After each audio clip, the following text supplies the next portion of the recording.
Good morning, everyone. I hope you had a wonderful weekend and you're ready to dig into a day of learning today.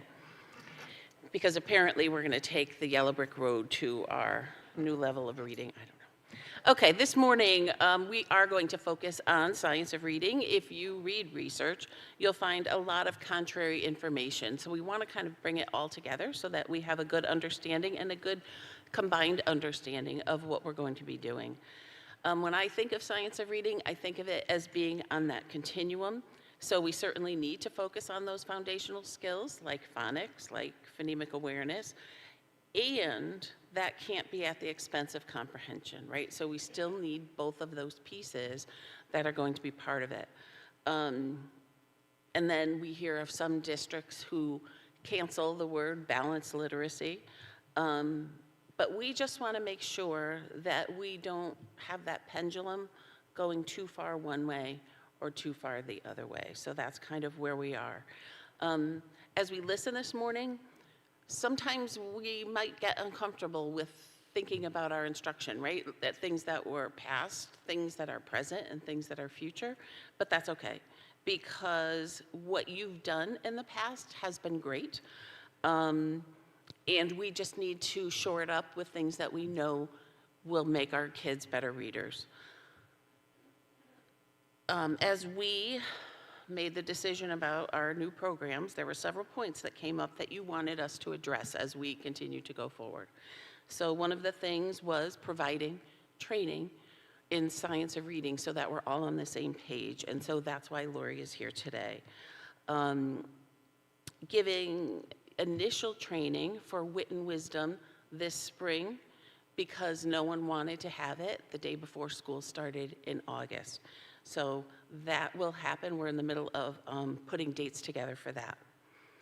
And you also asked that we prepare evaluators, me, for the change in instruction so that the feedback that we give you is helpful. And so that's why we're doing some work with TNTP, and although most of that work will be behind the scenes, we needed to get into classrooms to have something to talk about. So I apologize to teachers who were first because of scheduling, and the fact that you had a little heads up moving forward, but your flexibility truly is appreciated because that will help all of us become better. You also asked that we update report cards. We have a small group of teachers who will meet together to make those changes. If you haven't heard from anyone, they should be reaching out to you soon for feedback. You asked us to think about what our schedules are going to look like, and we know that each school is different because they have different number of staff and they have different flexibility, right? If you only have PE teachers on 2 days a week, that limits how you can schedule the entire building.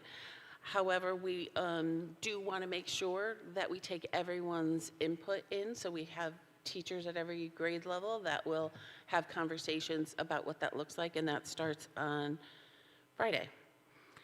Curriculum writing will continue to happen. It's really, this first year is going to be looking at the pacing. There are 4 modules in Wit and Wisdom. Our goal next year is to complete 3 modules, right? So that was another thing that people asked for, is let's be realistic about what we can actually finish, because we would go to other districts and we would say, so what did you do, your first year? And they're like, oh, they're making us do everything. And even the company told us only to do X number of modules. And we are truly trying to make this a process that's going to make not only our students successful readers, but you feel successful as reading teachers. And another piece that people talked about, and we really need to have more conversation about, is family communication. So getting the information out to all of our families so that they know what's going to be happening next year, what it might look like. You all include certain slides for open house. We'll make sure that you have the slides to be able to do that. Like, these are all things that the committee who chose the Wit and Wisdom is really said that it was important. So we're going to make sure that these things happen for next year. But today, our focus is on science of reading. We're fortunate to have Lori Cusso here with us today. She's an accredited training fellow with the Orton Gillingham Academy. Her passion around literacy and supporting striving readers will help us frame our work. Additionally, she has a Master's of Arts in Reading Education and holds Level 2 certification as a reading specialist pre-K-12 and middle grades English language arts. She's had extensive experience providing district-based public school training at both the classroom educator and associate levels. In 2014, Lori opened Green River Literacy and Learning Center, a community-based reading clinic committed to supporting and enhancing the lives of individuals with dyslexia and related language-based learning disabilities in the Berkshires. We are lucky to have her here with us today. So get ready for a good morning.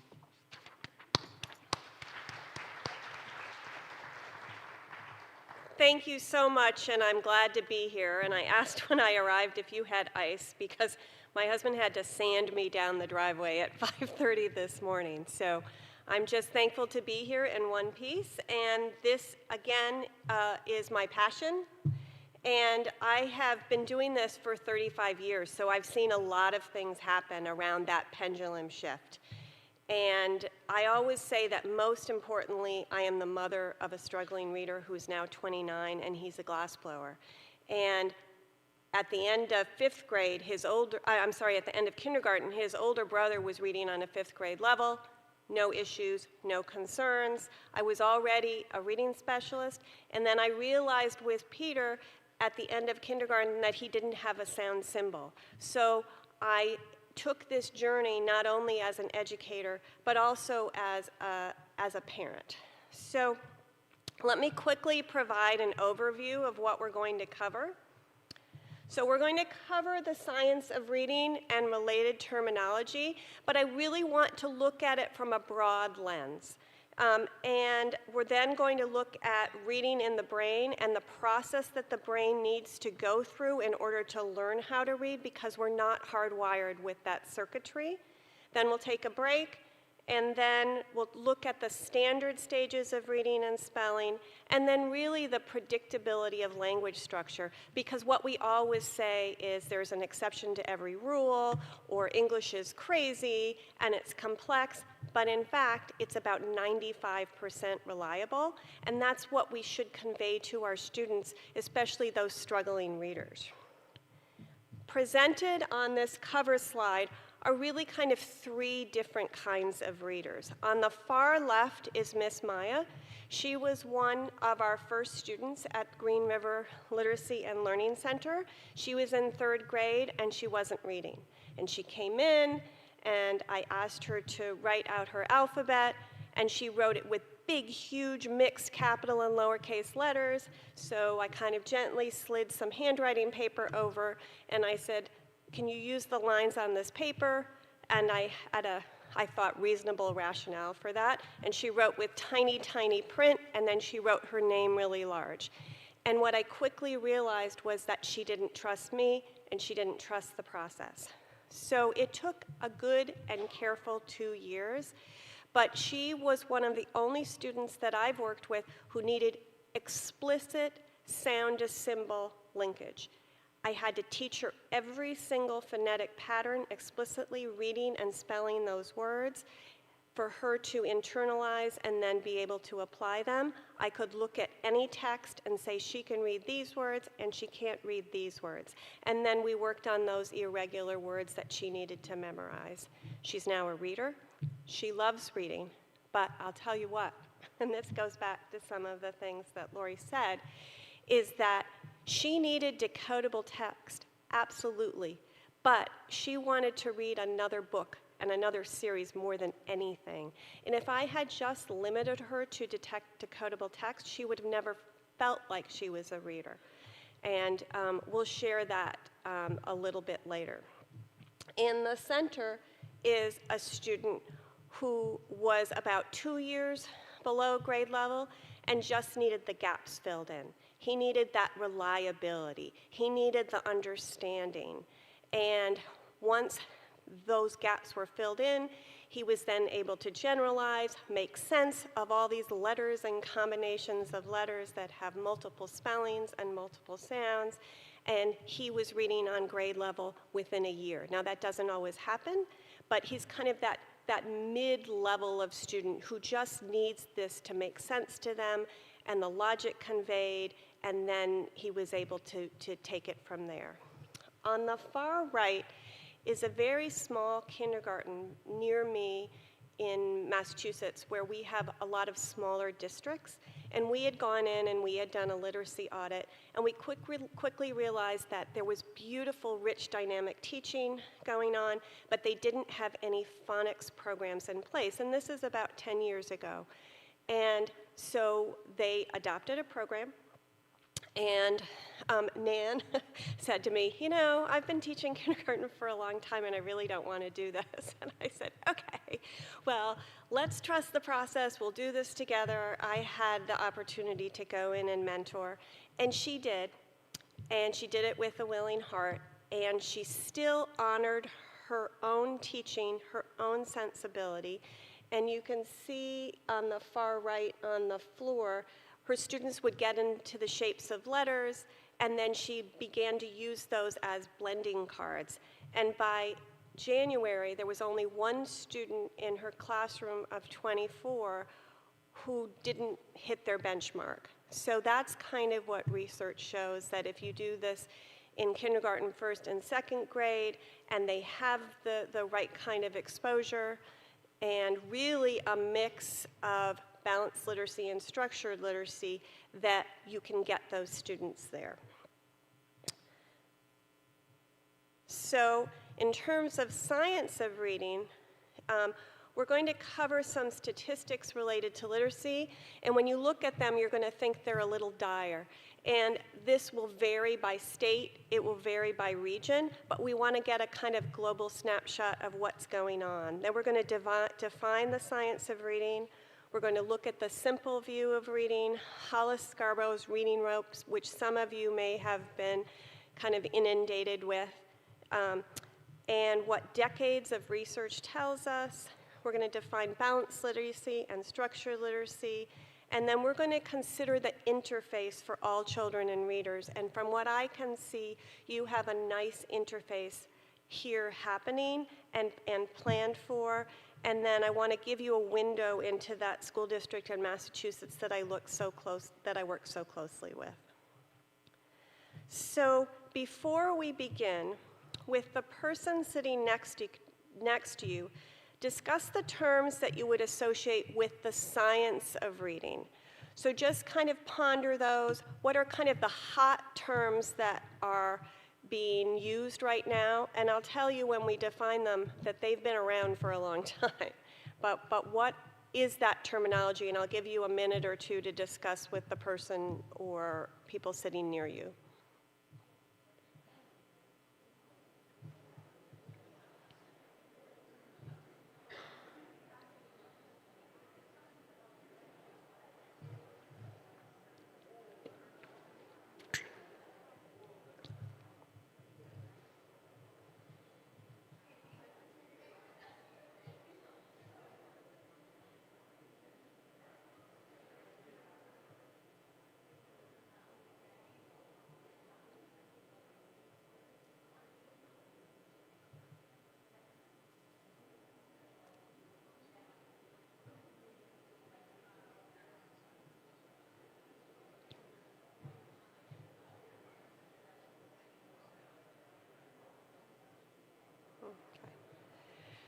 So I'm just going to pull us back. I do have a Drive folder that's going to be shared with you that has a glossary of terminology so that you have kind of a user-friendly definition.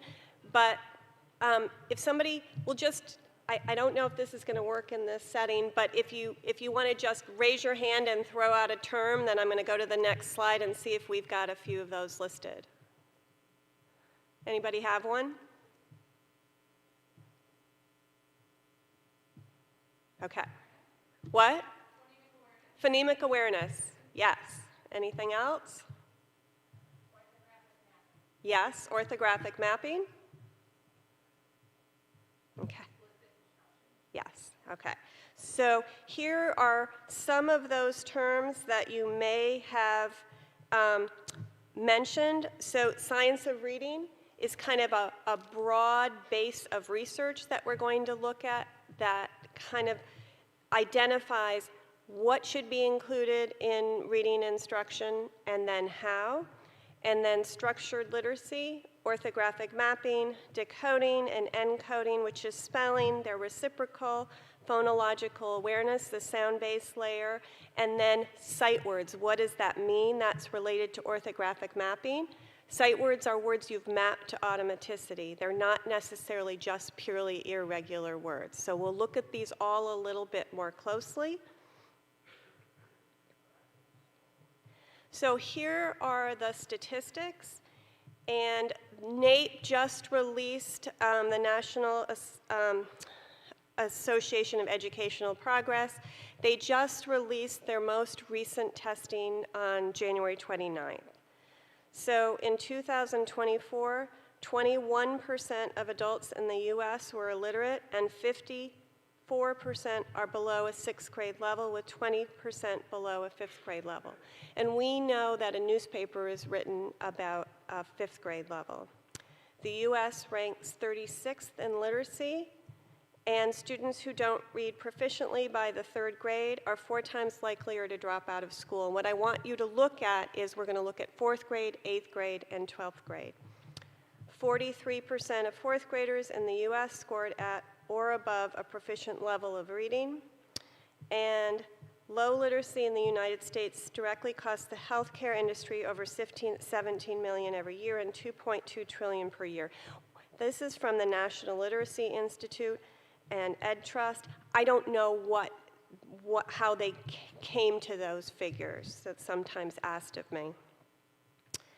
So the National Assessment of Educational Progress assessment in reading comprehension, so that's the measure, so you have to know that that's the measure, is given every 2 years to students at grades 4, 8, and approximately every 4 years at grade 12. The assessment measures reading comprehension by asking students to read selected grade-appropriate materials and answer questions. So they have, the assumption is they have to have enough decoding ability to access the text.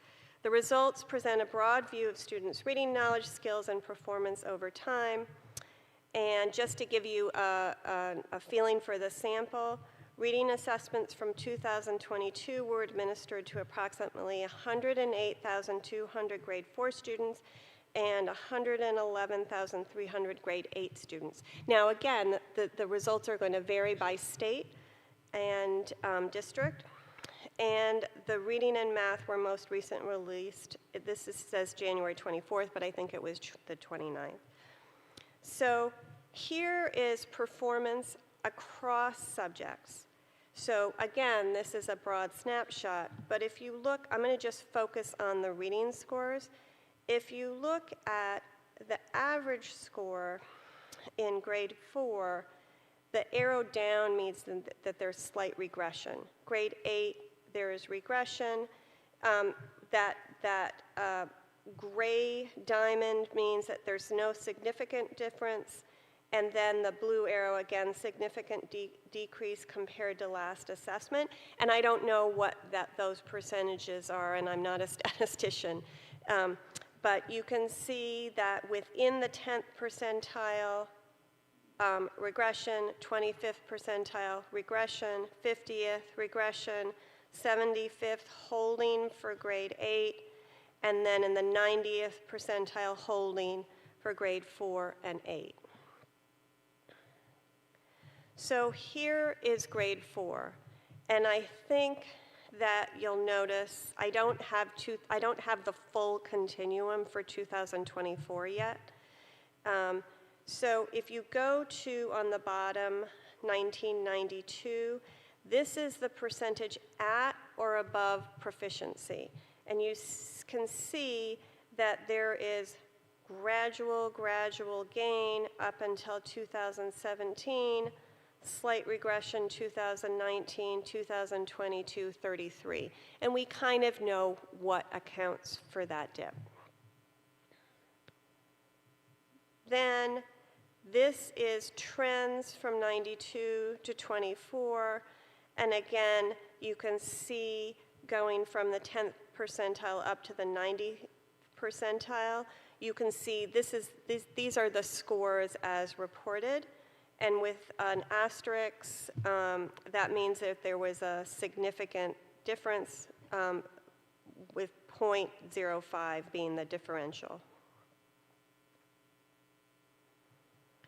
Again, here's grade 8, and you can see between 92 and 2022, there isn't significant difference. Again, 2017 a little bit higher, and then a kind of a slight downward slide. Now here is grade 8, and you can see the scores as reported.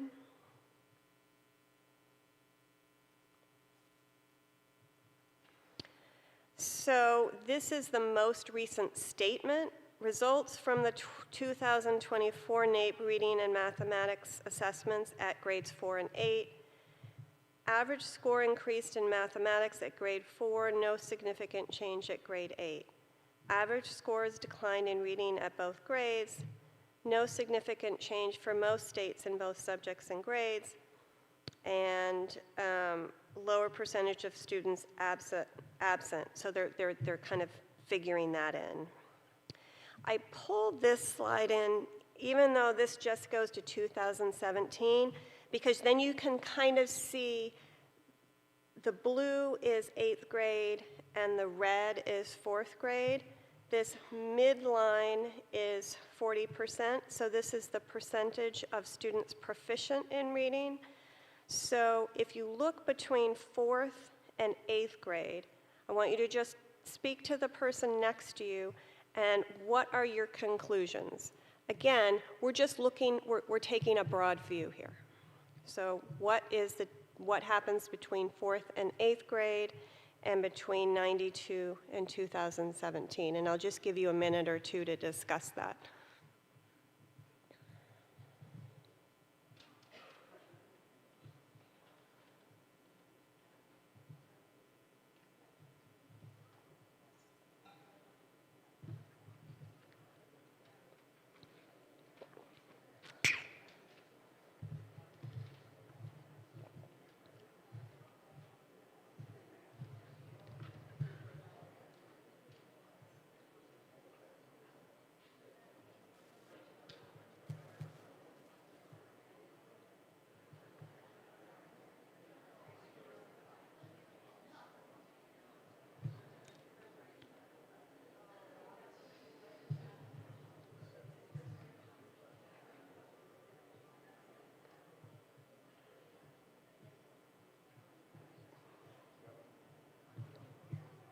Okay, so I'm just going to pull us back.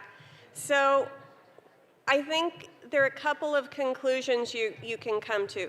What happens in 4th grade is plateaus and is the same as 8th grade. There's not a significant difference. And again, there hasn't been really a significant difference between 92 and if we moved it up to 2024. Oops. Here is 12th grade, and again, the percentages are slightly higher, but you can see from 92 to 2019, I don't have the 12th grade scores.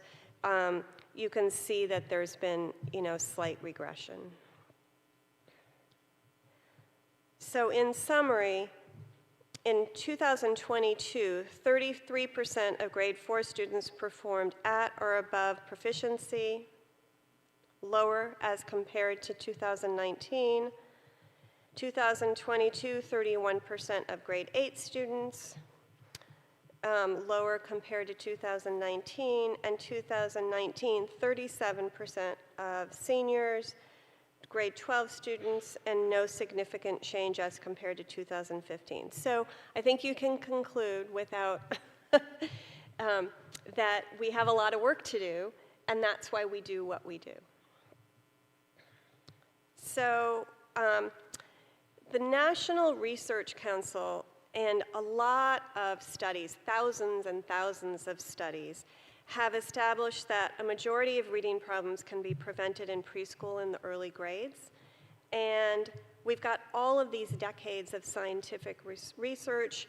The National Reading Panel, the National Institute of Childhood Health and Development, released a study in 2001 that was based on 100,000 studies, and they identified what should be included in a solid reading program, and we'll get to that in just a bit. It's critical that institutions of higher education include this instruction in their education programs and training, and really what they're talking about is linguistics and language structure and phonics, which sometimes is considered not a positive term, but it is really the structure of our language. So who actually had phonics or linguistic training in their undergrad or their graduate degree? Okay. Which is wonderful, but not everybody raised their hand. And I know regionally there are some universities that have pulled this into their programming. I taught a course at Bay Path University in East Longmeadow, Massachusetts. I'm going to share what some of the students had to say in a video. And I remember when I lived in North Carolina and I was the director of a language training program, and we were getting this into schools. I went around and I had to kind of interview the universities to try to find a program that would work with me. They didn't want to work with me based on my Orton Gillingham and my linguistics training, and I found that really, really compelling. And then I found a beautiful university, and they said, "Are you interviewing us, or are we interviewing you?" So I think when I did the practicum with them, we really worked together, and then I became kind of an outside consultant to kind of revamp what they were doing. So statistics indicate that we're not meeting the needs of children, and we could kind of see that that there hasn't been a significant change. But this all sounds a little dire, but there is a lot that we can do, and that's really the point of this. So Dr. Louisa Moats said reading is rocket science. And what that means is that linguistics, or the study of language, has lots of layers. And it's really helpful if you're working with children to understand what those layers are so that you can identify the needs and the indicators for children who are struggling, meet the needs of those children kind of in the middle who need this logically laid out for them, and then support those children who are kind of just intuiting this and figuring this out on their own. So raise your hand if you actually remember learning how to read. Okay. Raise your hand if you don't. Just, no? So we've got all of those children in our classrooms. And teaching reading does require a complex and multi-layered skill set. I feel like it's such a daunting responsibility to teach kindergarten and first grade because you have all these children come in and you want them to leave with not only loving reading, having a love of language, but with some of those foundational reading skills. And instruction does need to integrate the science with sound educational practice. So this is Louisa Moats. She looks a little intimidating in this picture. And many, many years ago, she's the author of Letters. And I don't know, how widespread is Letters in Connecticut? 50. So a lot of teachers are getting Letters training. And it really is teaching content and skills, but not how to do it. And that, I think that that's fair to say. But she is an advocate for the science of reading. She had a hand in the National Institute of Childhood Health and Development, the reporting that was done. And she is a powerful voice. And she is a compelling speaker if you do get a chance to hear her speak. But what she's saying is, we've got lots of studies. Let's do it. So that's the simplified, that's the simplified science of reading. She, going back to around 2000, even before that, she worked in inner city schools in DC. She brought kind of skill-based instruction into the schools, and the students made beautiful, beautiful gains. They had a mentoring program, and then what do you think happened? Funding pulled, and then, you know, then there was regression. So this has been her life's work. And now we're going to look at something called the simple view of reading. So word recognition and language comprehension are the two facets of reading. And you need to have both in place for reading comprehension when you go back to those NAEP scores. And this is not a sum, but the product of the two components. And if either one is weak, then reading comprehension is impacted. So I'm just stepping back from this for a second. We're going to look at the reading rope, but word recognition is where the skill-based practice falls. That's what we might term structured literacy. Language comprehension is perhaps where balanced literacy falls. So it is the authentic exploration of literature and the literacy terms and story, narrative arc, vocabulary, all of those beautiful aspects of reading that we need to expose children to. So I guess my point is, you can't have one without the other. So language either goes out or it comes in. We speak and then we listen. Our brains are hardwired for speaking and listening, but we're not actually hardwired for writing when print comes into play. And we'll look at that a little bit, because you might think, why? Because we have the literacy demands of our society and culture are so critical and so important now. But we've had speech for a long time, much longer time than we have reading and writing. So here is the reading rope. It's a visual metaphor for the development of skills over time. So who has had exposure to the reading rope? So kind of tell me how deep to go. So this is kind of a visual schema. It's for our understanding.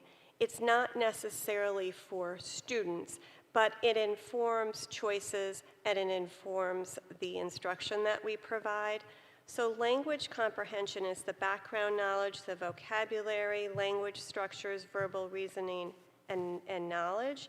And word recognition is phonological awareness. You have Hegarty, decoding and sight recognition. You also have Wiley-Blevins, phonics to reading. And then you are shifting to next year, right? Wit and wisdom, which will really somewhat encompass both. But what happens is you have to, over time, weave these strands together until they become increasingly strategic and built to automaticity. So if you think about it, do all students come to kindergarten having been to preschool? No. Do all students attend kindergarten?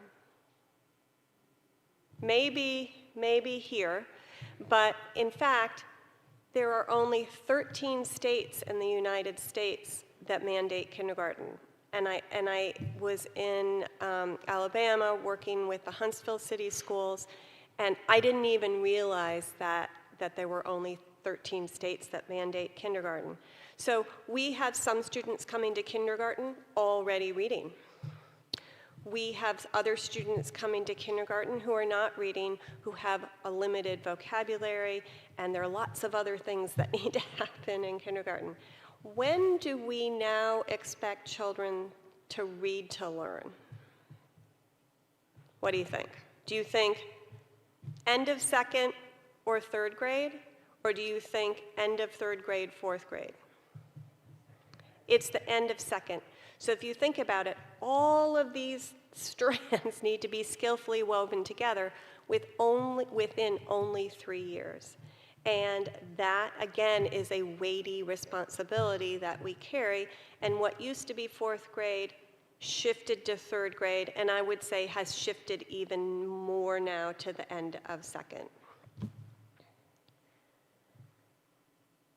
So here is an activity that we're not going to be able to do, but you can take pipe cleaners. Hollis Scarborough designed this in the year 2001 for a parent presentation, and she wove together with different colors all of these pipe cleaners to show the different strands.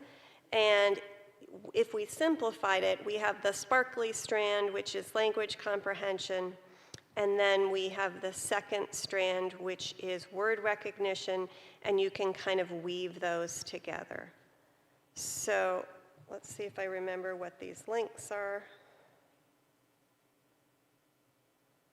Okay. So here is a brief explanation from Zainer Bloser that explains the reading rope.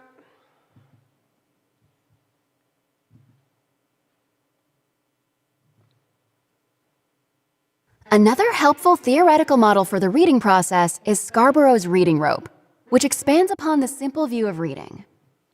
Scarborough's reading rope provides a meaningful visual representation of the process by which decoding, or word recognition, and language comprehension subskills are combined during skillful reading.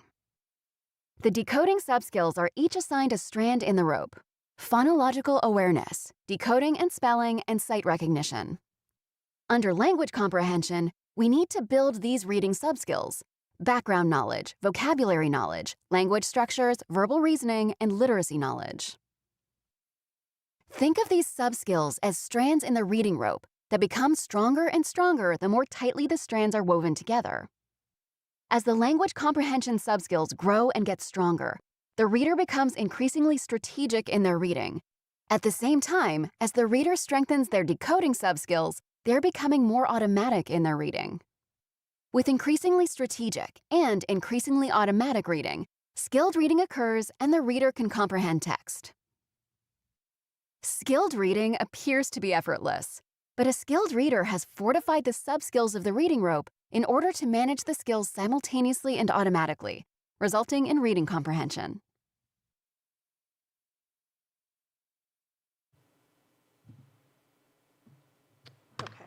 So there are hyperlinks once this is shared with you, and then we have some resource materials in a drive.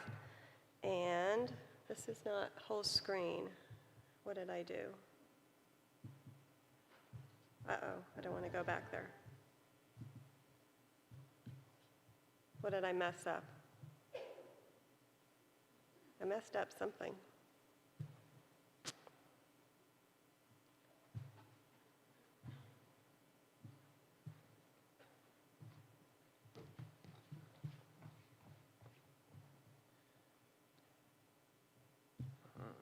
How do I get back into slideshow?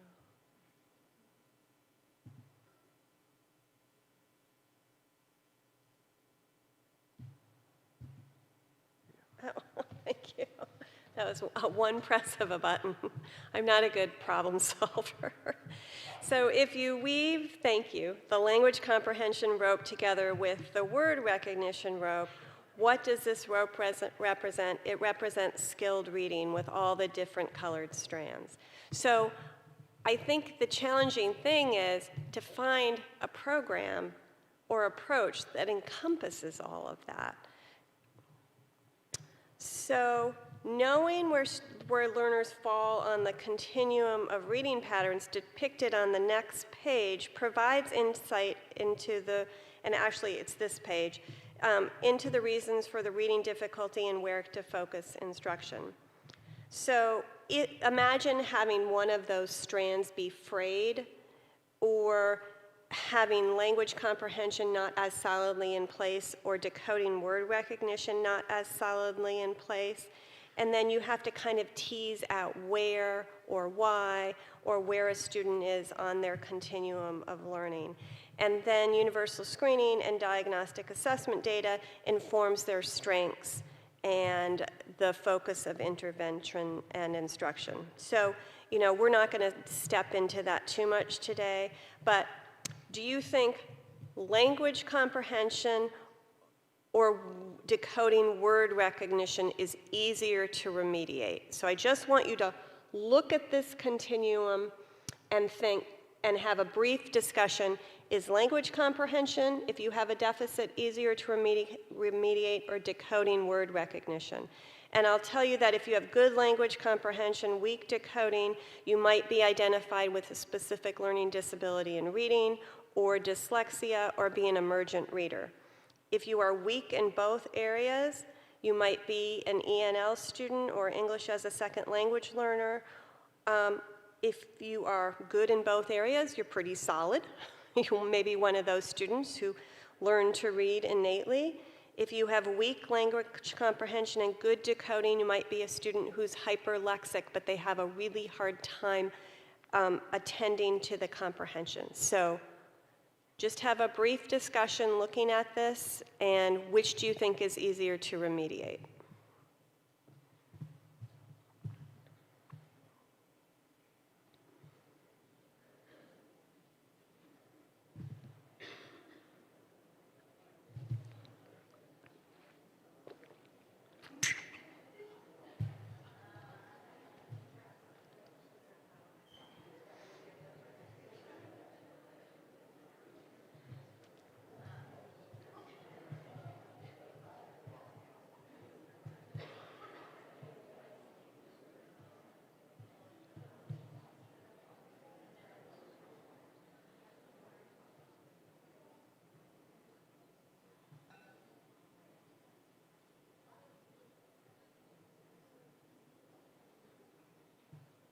Okay, so let me pull you back. Also, if you're gathering data, which is easier to gather data on? So who thinks that language comprehension is easier to remediate? And who thinks that decoding word recognition? Yeah. So what's involved in reading? On the left are the skills, concept of print, the sound-based layer, rapid naming of letters and sounds, letter naming fluency, sound-based fluency, irregular sight words that need to be memorized, decoding all of the phonetic patterns, the syllable structure, multiple pronunciations, prefixes, roots, and suffixes, and then comprehension. So Lori and I were discussing how difficult it is to measure comprehension. And so background knowledge, do you have students who have different varying exposure to background knowledge? Yes. You know, understanding language structure, you know, story elements, genre forms, you know, based on exposure, and then exposing them to wide genre in the classroom, and then expository versus narrative, all those literary terms, and then vocabulary. And we know we have students who have different expressive and receptive lexicons of vocabulary, and then attention certainly comes into play. So practice isn't currently equating to the science, and many children are not taught to read based upon the science. 37% succeed in spite of instruction. 60%, which is a good chunk, really need that explicit and systematic instruction in how written language works, and both for reading and writing. And we're working really, really hard, but is our instruction sometimes at cross purposes? I know it was early on when I did this work in North Carolina, and we have many studies across disciplines. And it's been determined that the percentage of children who can't read could be as low as 3%, and that was the case certainly in that mini pilot study in that classroom, and I've seen that in many other classrooms. So listen to these statements. I can't spell, or my spelling is lousy or atrocious. Well, even though you maybe don't want to raise your hand, who's not a good speller? Okay. So spelling is where the patterns come into play because we have all of these choices for the different sounds, and you can't whole word memorize a bunch of words. And who's not a math person? Okay. But if you say, I can't read, which I'm not going to publicly ask you, it gets you in your stomach. You have a visceral response. And I remember, even though I was a licensed reading specialist, when they came, I knew my younger son couldn't read, but I just was grappling with that a little bit. But I remember when we sat down at the end of the year, I remember what that felt like. And you know, just that level of anxiety that I had, even knowing what I knew, and somewhat ignoring some of the indicators and the signs at that point. So it takes one teacher, one specialist, one advocate to see what sometimes becomes a silent mask for a struggling reader, because students will either shut down in your classrooms and be very, very quiet, don't want to draw attention to themselves, or the reverse, there's lots of attention drawing because those are diversionary tactics. And then think of a child you know. It could be a young child, it could be an adolescent, it could be an adult, it could be a relative, it could be a friend, or it could be a colleague. And just briefly discuss with the person next to you a struggling reader. And I know we get calls all the time at our literacy center from adults who are now in college, and they kind of realize the struggle that they are having, but they have a purpose. And so just briefly do that, and then we'll go to the next slide.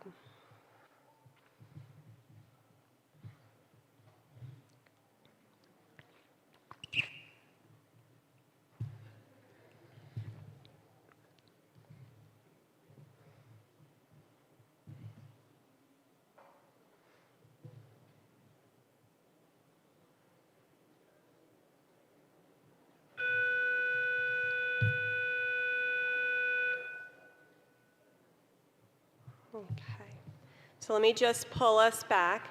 And I know when I think of my son who is in Vermont, the glassblower, who still calls me sometimes when he's 29, when he has to do a change of address form and he gets anxious. I'm so thankful for he called her Miss Bowadowick, who taught him how to read in first grade. And I'm thankful for Mr. Scarpa at Monument High School, who got him through high school. And I used to get lots of calls. Peter didn't check into the library. And I would say, oh, well, where is he? And they would say, he's in the art room. And I said, well, maybe it's okay that you know where he is, that he didn't sign into the library. But Mr. Scarpa kept him going and kept him motivated and kept him going through the state testing. So we're going to talk about balanced literacy. And balanced literacy is not a bad thing. There are excellent aspects to balanced literacy. It just needs to be paired with structured literacy. You can't have one or the other, and I think that that's what the reading rope with language comprehension and word recognition establishes. So the premise is a balance between explicit and authentic literacy-based exploration. It's a philosophical orientation, and I think that's kind of the sticking point sometimes, is that there isn't a lot of research behind it, again, because it's hard to do the research. That's one aspect. But we all want children to have access to authentic literature, but we need to get them there. If they can't read, they're not going to be able to access it, and that's the bottom line. So it typically would include read aloud, where children are provided with models of authentic text, vocabulary, literary terms, and varying genre forms, including narrative and expository. Is read aloud a bad thing? No. Read aloud is a beautiful thing. Even older children need and like to be read to. Not all, but some do. Guided reading, that can be where you have, rotating centers and you're sitting at a table with a group of young people discussing the reading and bringing all of the language comprehension work into the discussion. You just need to adjust the choice of books for the group based upon their decodability and independent levels. That's easier said than done, but there are a lot more texts available today that are decodable than there used to be, and even high-interest, low-level chapter books. Shared reading, again, you have to have consideration for the choice of text. There's one district that I work with that's not too far from here, and they have book carts outside the classroom that have some better choices for some of the students who are the lower, who have the lower decodability levels. And then I've even seen, your leveled book box, that some of the books towards the front, they're sorted better because within each of those levels, there's wide variability. You can use a phonics placement tool to identify the decodability, and I have one in the presentation that's based on Wiley Blevins. Independent reading, well, that's great if you can read. So you need to have consideration for the reading selection beyond just level and Lexile, which don't assess for decodability. Word study, sometimes here's the difficulty. If we're not hardwired to read and word study is implicit and it's based on the book or it's based on the literature, then you're not teaching those foundational skills, which are actually critically important. So here is the one thing that has taken a hit, and this is actually for good reason, and this is to avoid the 3 cueing strategies. And if you think of, if you look at that lower left, if you are reading based upon meaning, visual, and structure, or how the letters look, or how a word functions in a sentence, or does the word make sense, and you're using the pictures, well, early on you might be teaching concepts of print with predictable text. That's not a bad thing, but if this is your only way to teach reading and establish those foundational skills, you have children who are guessing, and sometimes they may be skimming across words, they're grabbing a few consonants, and then they are throwing a guess at a word, and that guessing becomes so ingrained that the phonics aspect of the decoding, which is actually hard work, gets bypassed. So the loop in the brain doesn't get established, and we'll come back to that. So the National Reading Panel report in 2001 identified 5 pillars of early literacy: phonemic awareness, sound-based. You've got Hegarty. Phonics, that's the structure of language for both reading and for spelling. Fluency, accuracy, prosody, and rate. And rate can be a moving target. Vocabulary is very, very important. So you don't want to just teach isolated decoding skills without understanding the meaning of the words and then using those words in sentences, and then comprehension. So I don't believe there is anything missing. I know New York has added oral language to the pillars, and they did that very recently. So structured literacy are the basic foundational skills, and they're really, really important. But let's add in oral reading fluency and reading comprehension, which I don't see on this wheel. These are the building blocks of oral reading fluency and reading comprehension, which is the end goal. So we have phonology, the sound base. We have sound symbol. There are 72 letters and letter combinations that have 44 sounds. Did I get that mixed up, Lori? I'm looking right at you. And then, but anyway, we've got letters, we have combinations of letters, and they either have one sound or they have multiple pronunciations. And we're going to look at that towards the end.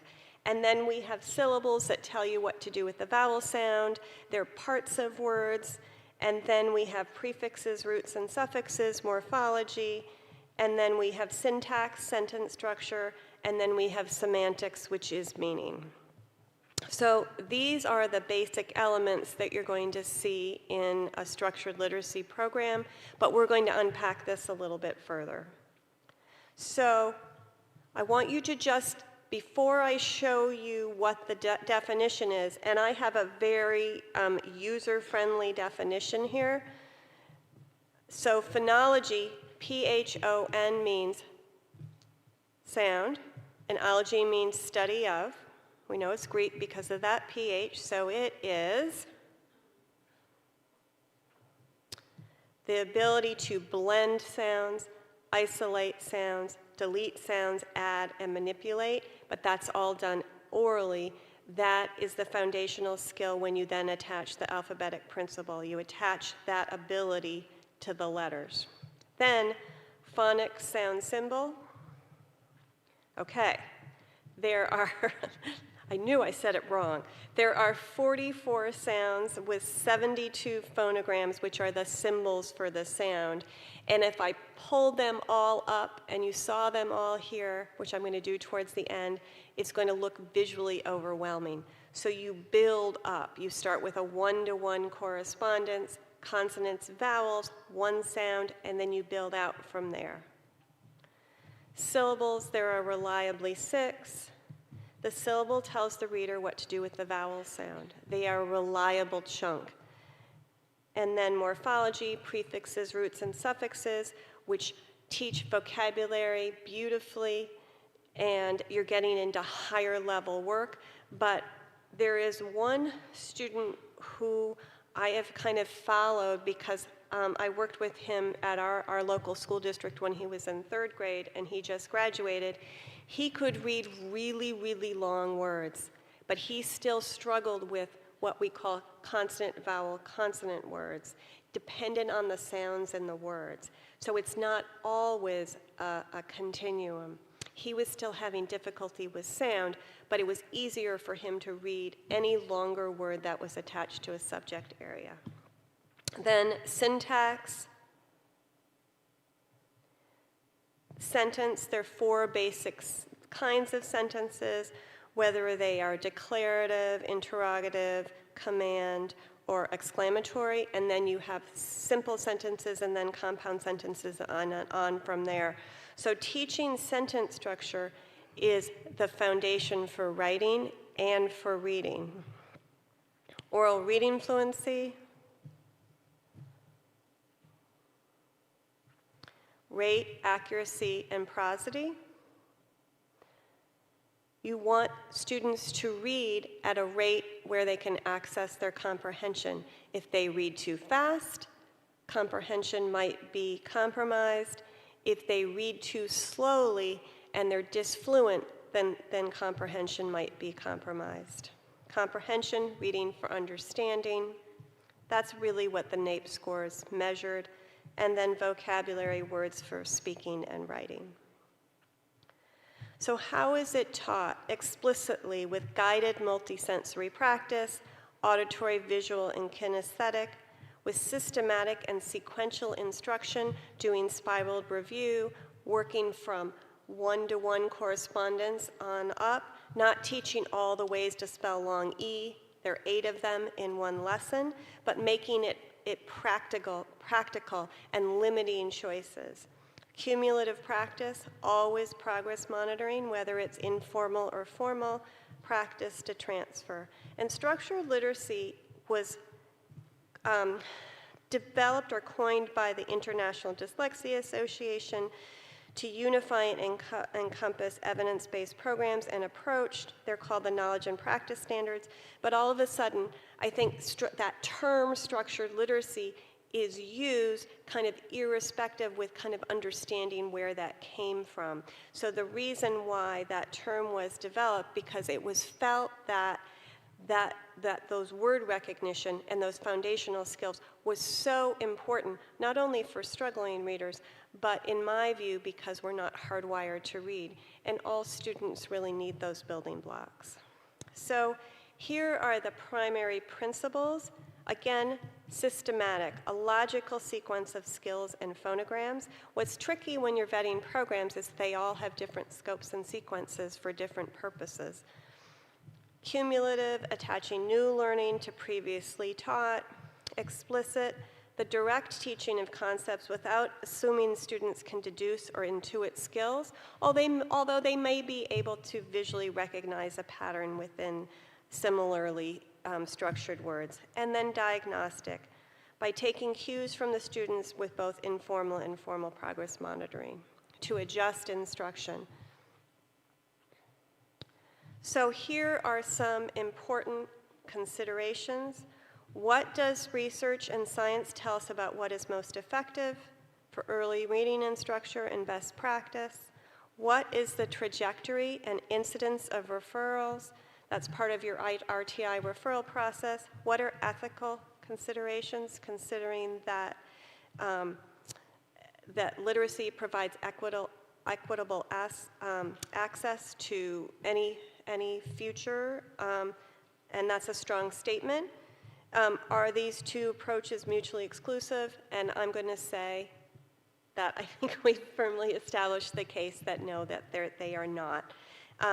And the Reading League has curriculum evaluation guidelines that I've linked because they've started looking at a lot of different programs. So, as a literate society, literacy doesn't belong in one domain. We all play a role: scientists, administrators, educators, specialists, remedial tutors, parents, but most importantly, students. And we need to honor the promise that children will learn to read.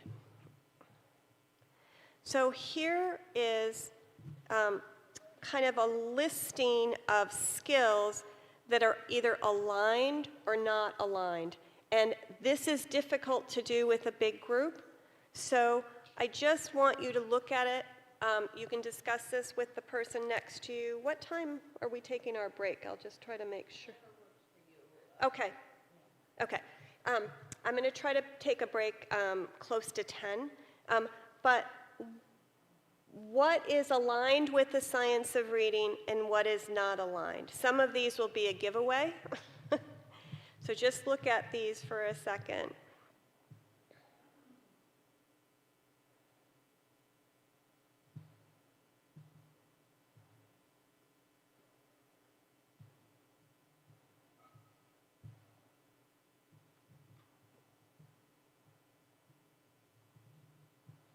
Maybe just work one at a time and say, oh, that's aligned or that's not aligned.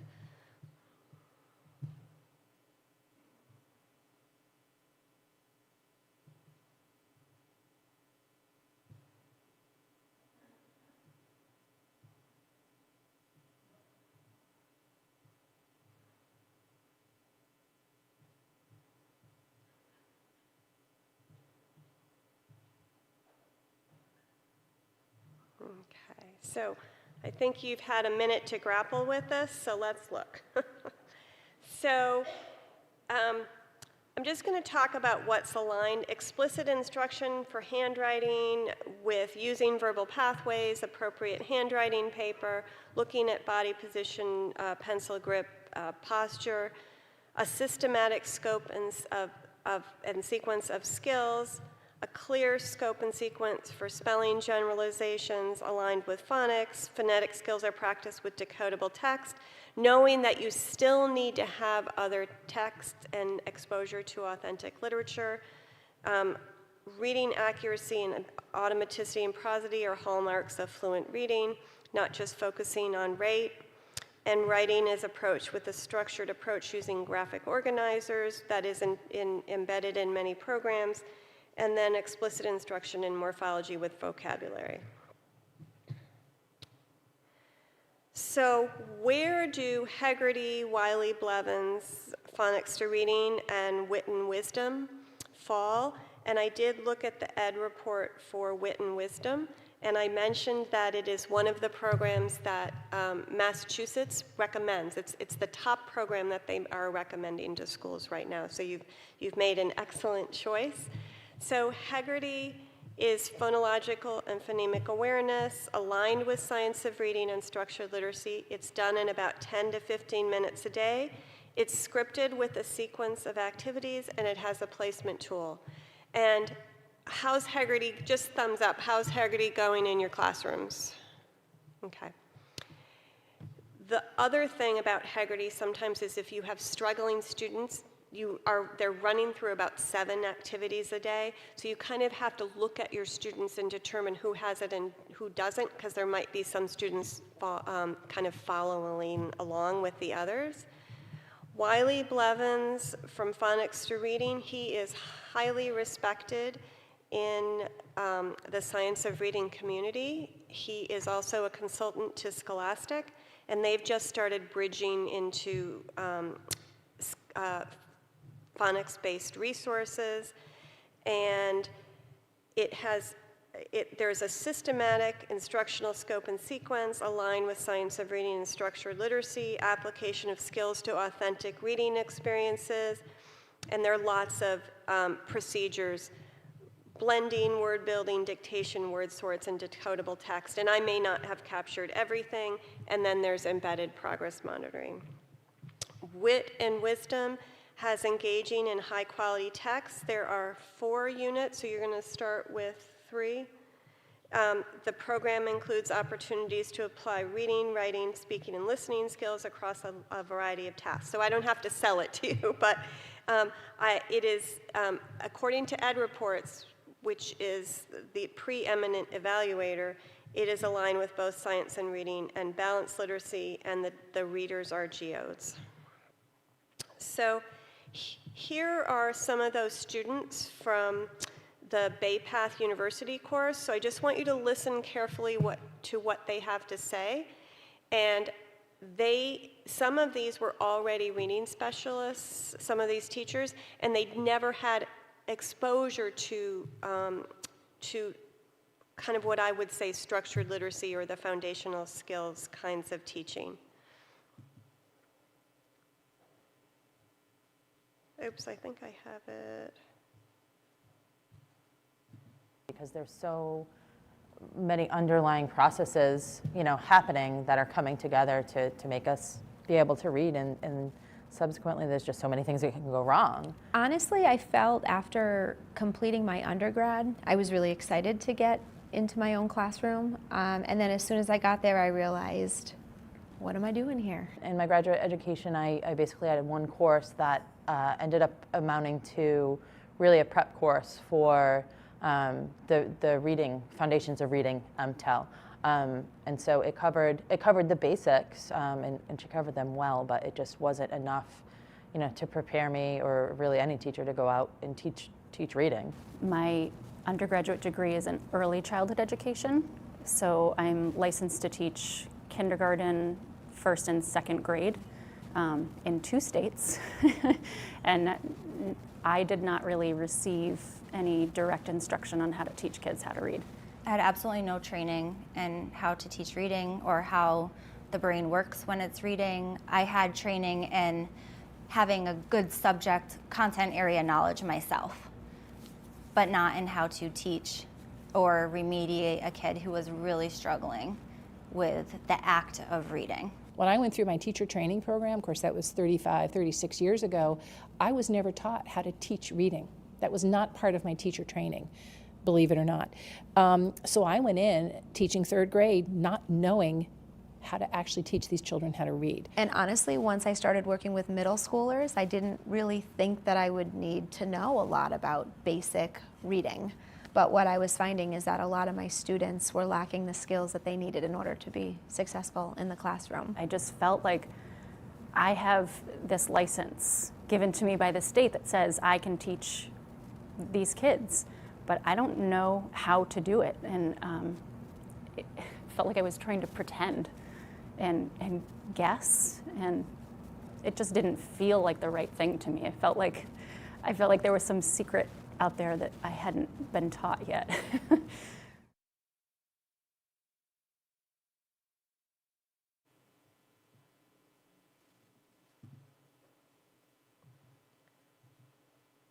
So I think they have some compelling things to say. That beautiful woman in the green sweater is an 8th grade ELA teacher, and this is at a smaller regional district. And she had some students in her class that were reading on about a 2nd or 3rd grade level. And you may not have that scenario here, but she pulled the strategies into her class, and she worked with them on her breaks. She was also the theater director, and she taught these students how to read. So research shows that, you know, beyond 2nd grade, it takes more time to close that gap. But she did it, and she did it beautifully. So there's a book called Mole Music by David McPhail, and I think sometimes when we work with literacy and we work, I'm going to just say this about myself, when I work with struggling readers, I feel like some of this work is taking so long to have any end result.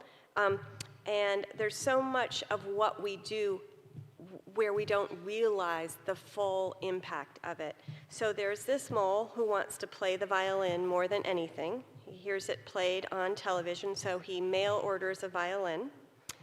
And every day he checks his mailbox, and finally, after 3 weeks, it arrives.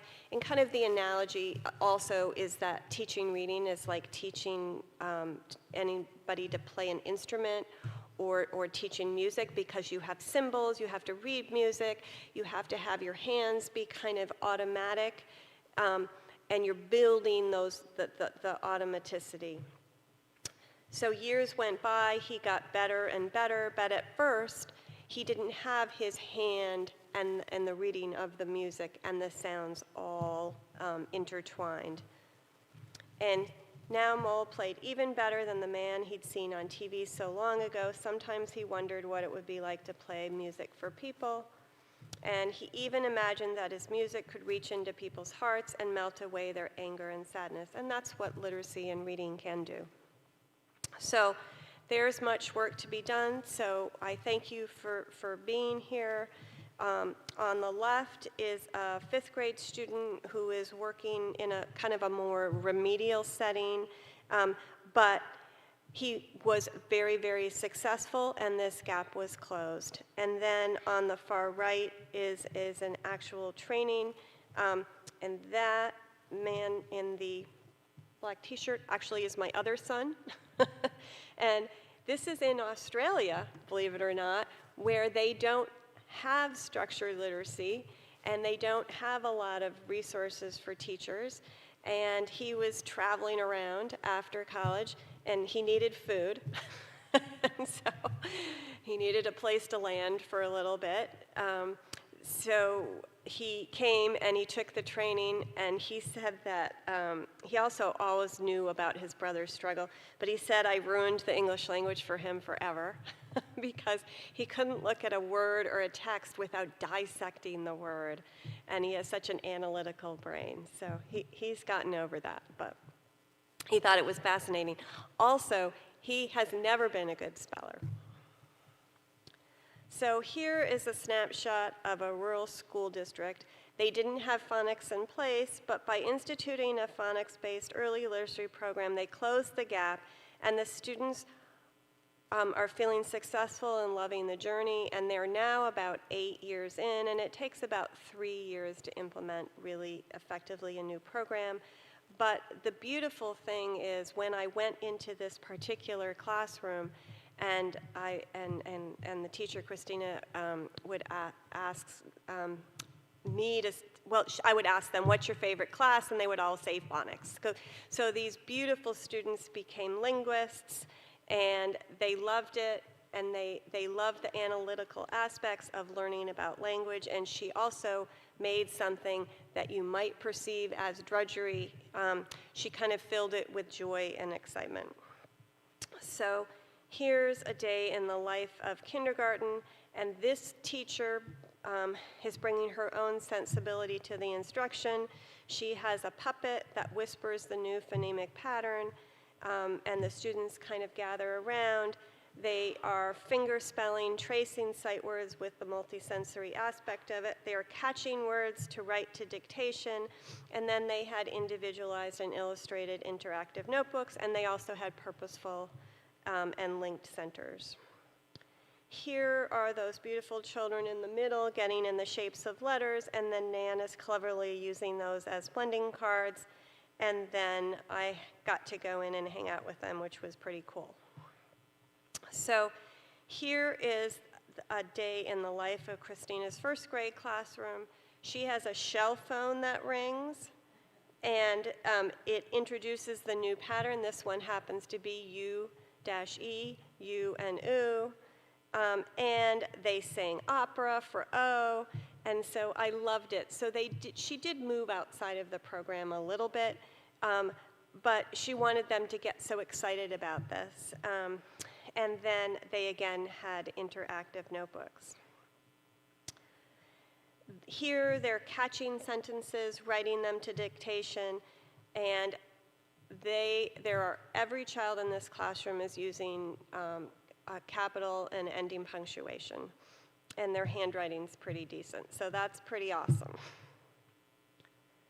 Here is in second grade, and you can see that this young man is reading a word with concrete, which is a pretty hard word, 3 consonants between the sounding vowels, and she was able to move really, really quickly through the phonetic patterns because such a nice foundation had been laid in first grade.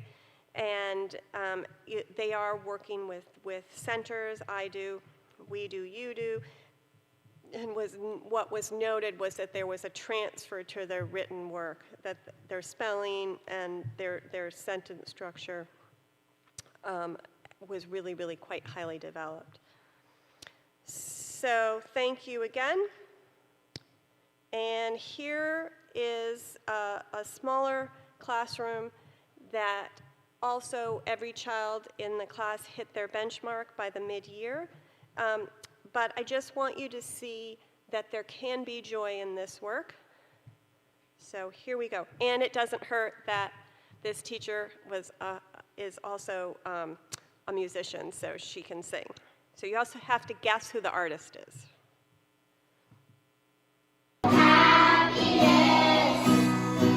Let the roots run deep. If it's love that we give, then it's love that we reap. If we want a garden, sow the seeds, we're gonna have to sow the seed love. Oh my, what a house with a crowded table and a place by the fire for everyone. Let us take on the world while we're young and able, and bring us back together when the day is done. One more time. Oh, what a house with a crowded table and a place set by the fire for everyone. Let us take on the world while we're young and able, and bring us back together when the day is done. Repeat that. And bring us back together when the day is done.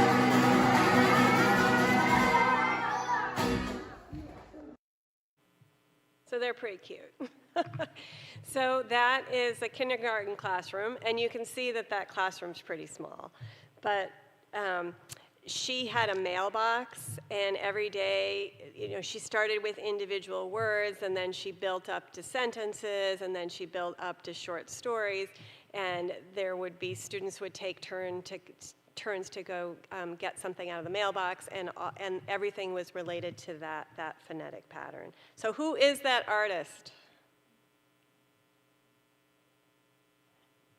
you know? Brandy Carlisle.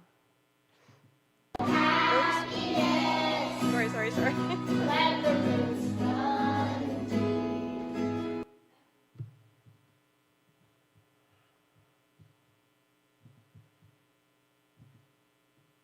Okay, so in the Drive folder, there is a Science of Reading guide from the Reading League.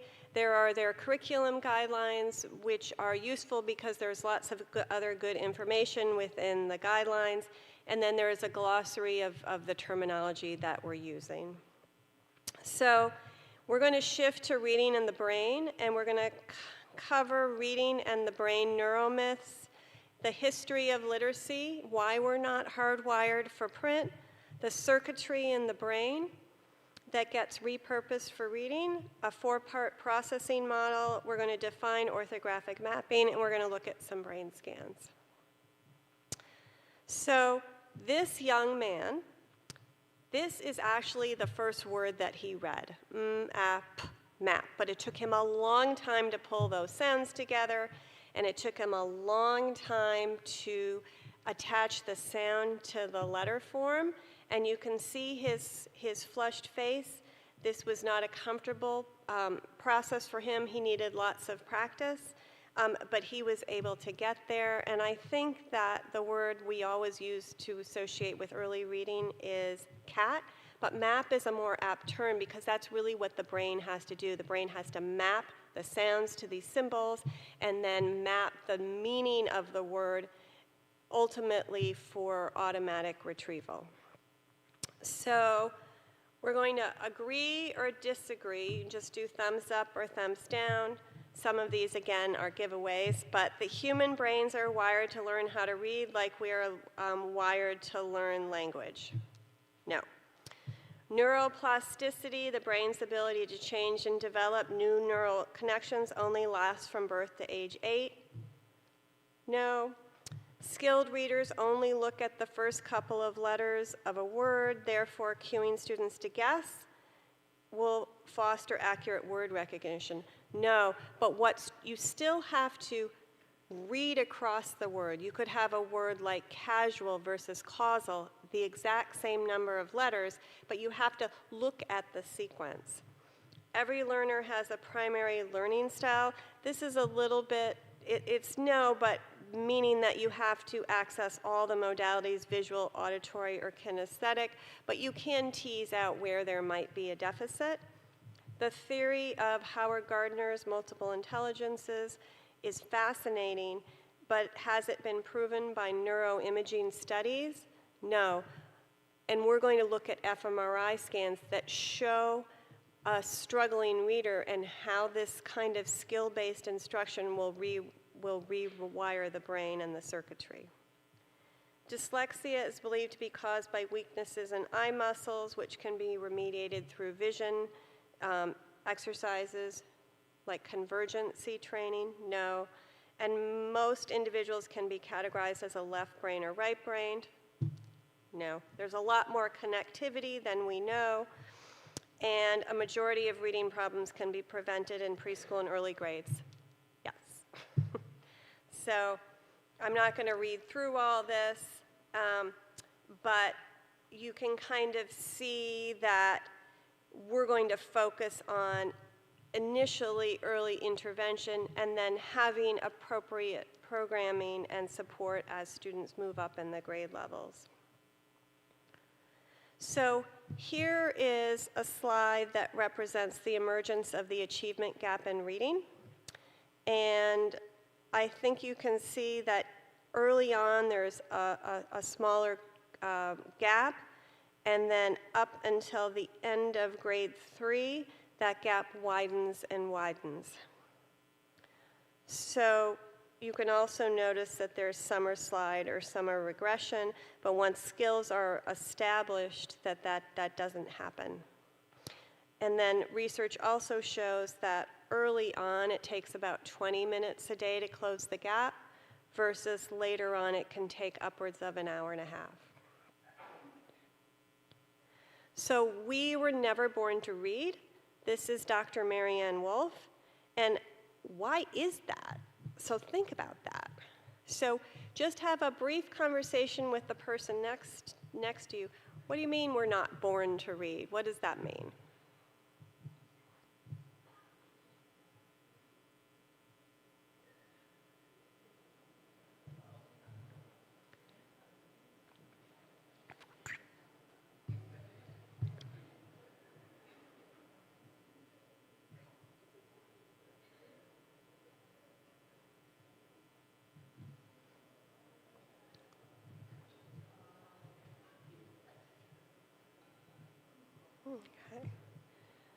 Okay. So I'll just pull you back. If you're interested in the brain, Proust and the Squid is a great read. And I didn't know or understand this until I was about 10 years into my practice. But this is a compelling case for why all students need the skill-based practice early on. So let's consider the history of literacy and reading. So I'm just going to go through here.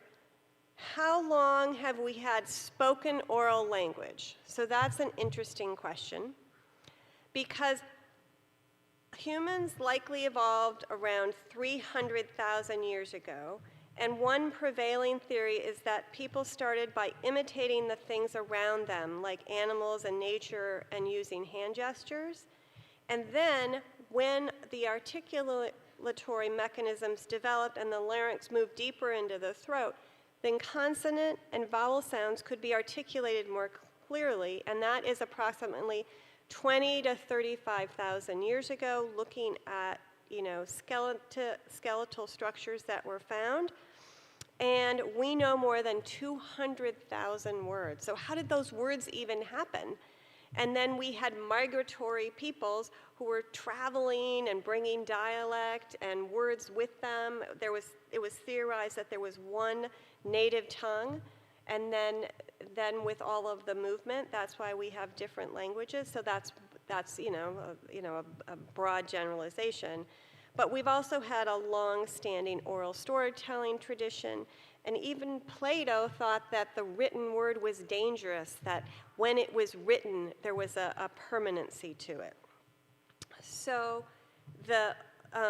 in Dordogne, the Paleolithic cave paintings, because of their quality, size, and sophistication, there are some clues to this early layer of language.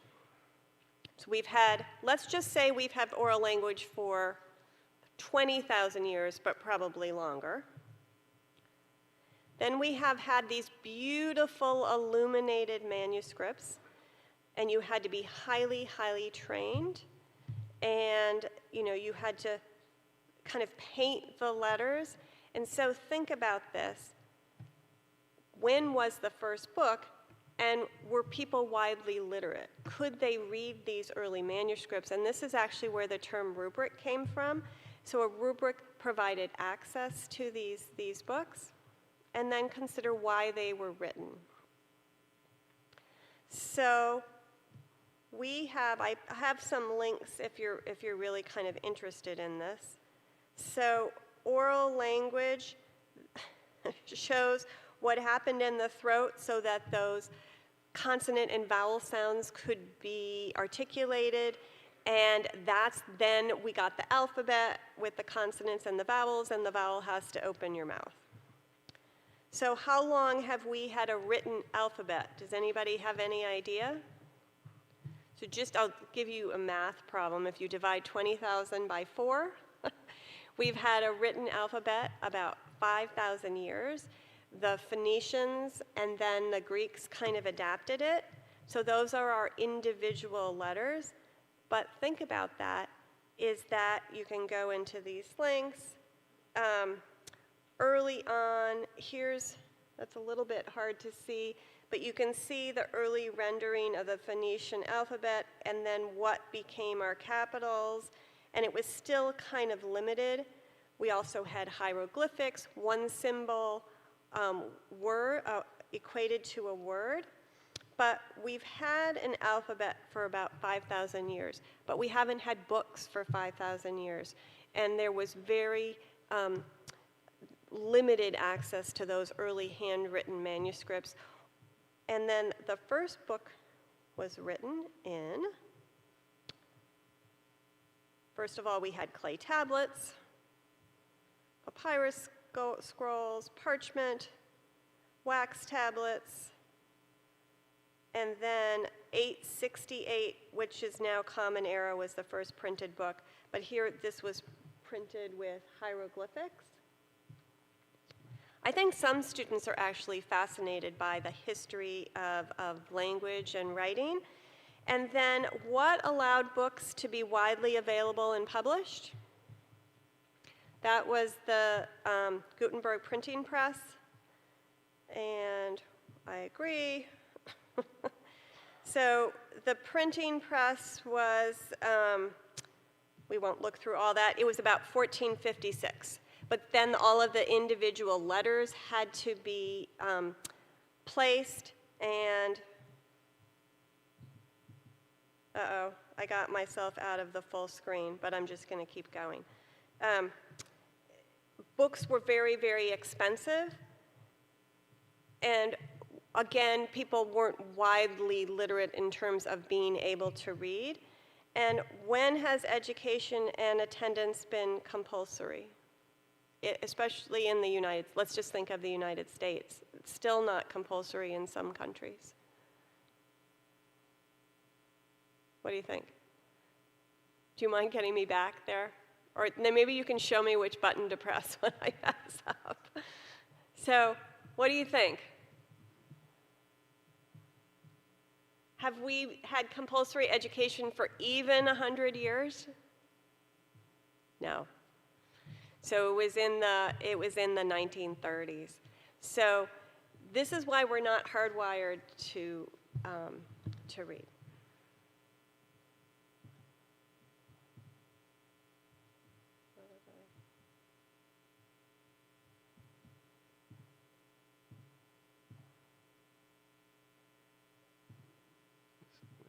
You were on the slide. Yeah. Is it autoplay? No. Oh, thank you. Okay. So we haven't actually been reading that long. So we have this listening and speaking loop in our brain. So we're going to go to the brain. And that oral language piece is pretty firmly established. But that listening and speaking loop gets repurposed for reading, and the brain changes slightly. So I want you to just, here's the left hemisphere. So just put your hand on the left side of your head. This is where reading takes place. It's primarily in the left hemisphere where the listening and speaking circuitry is in place. So we're going to quickly look at this glass brain so you can see how fascinating the brain is.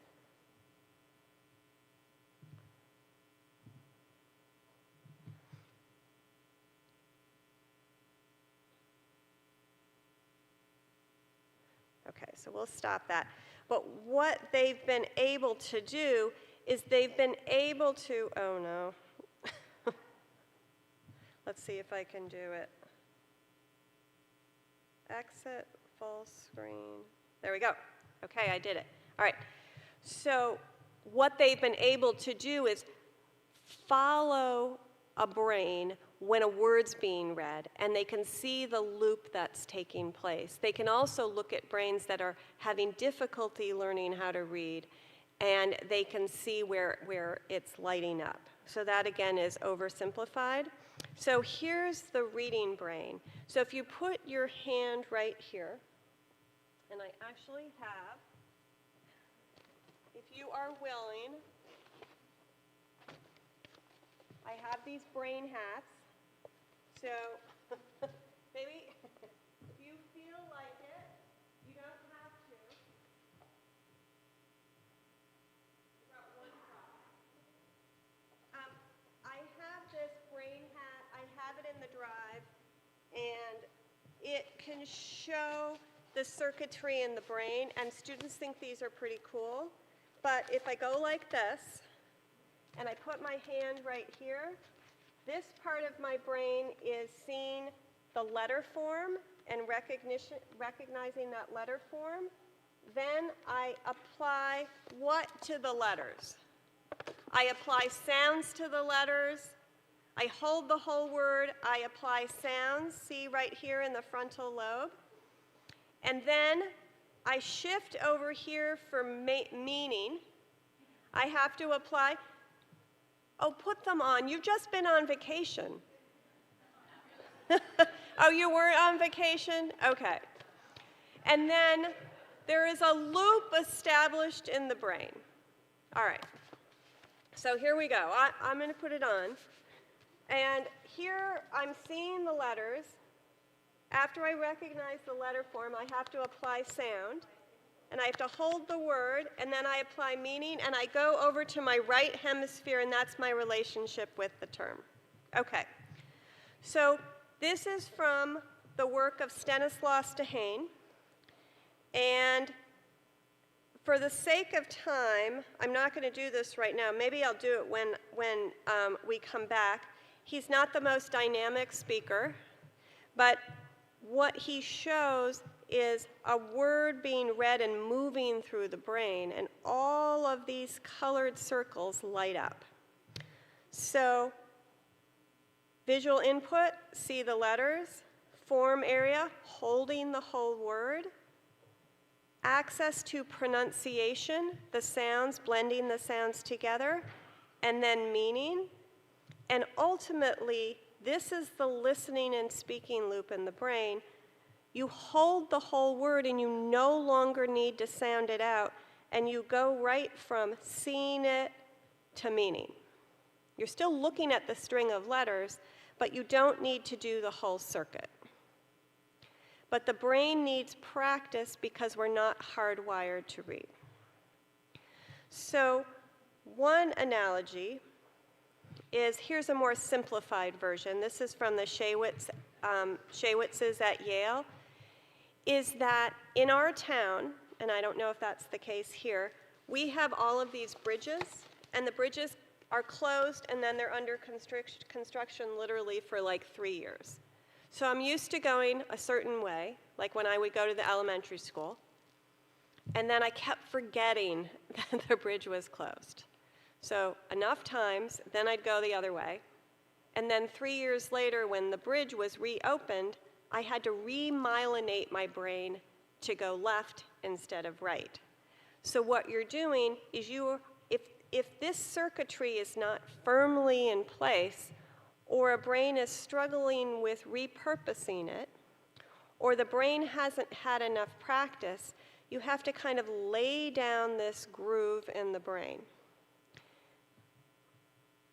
So here is a simplified kind of graphic representation where I kind of combined the two because there's more interconnectivity. So you see the letters, you hold them, you apply sounds, whoops, and then you apply meaning. And then ultimately you recognize the word and you go right to meaning.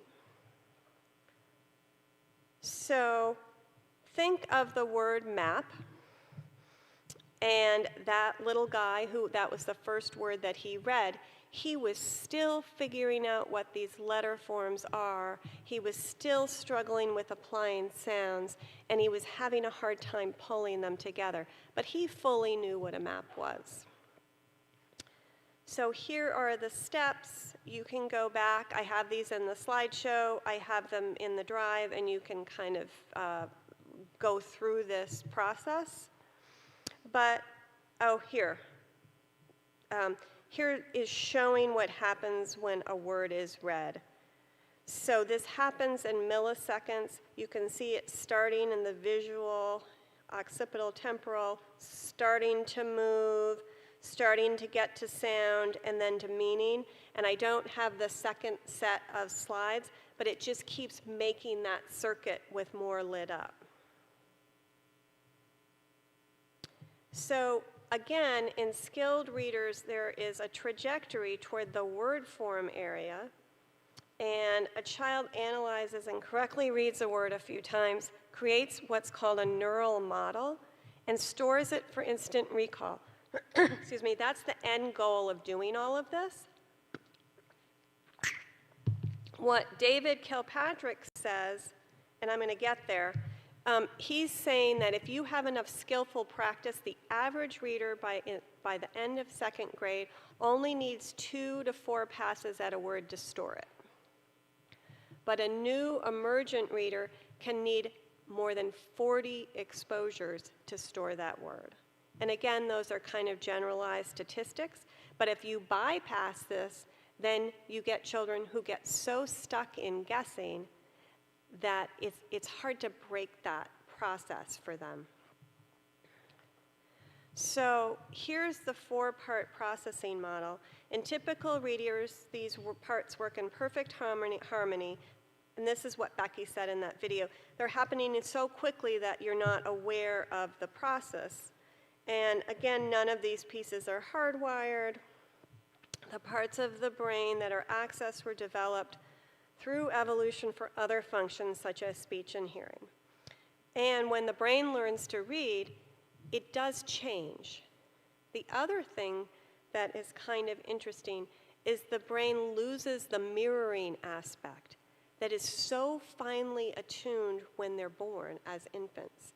And so a brain that doesn't lose that mirroring aspect will have difficulty with those letters that look so similar, that are mirror images of each other, like the B and the D. And the potential for things to not work seamlessly, as Becky said, is significant, and this occurs about 15 to 20% of the time. So you can kind of say, okay, I've got a classroom of 20 children, how many of my children might struggle with this process? And it's not really an anomaly that they are. They're just having a harder time myelinating that pathway in their brain.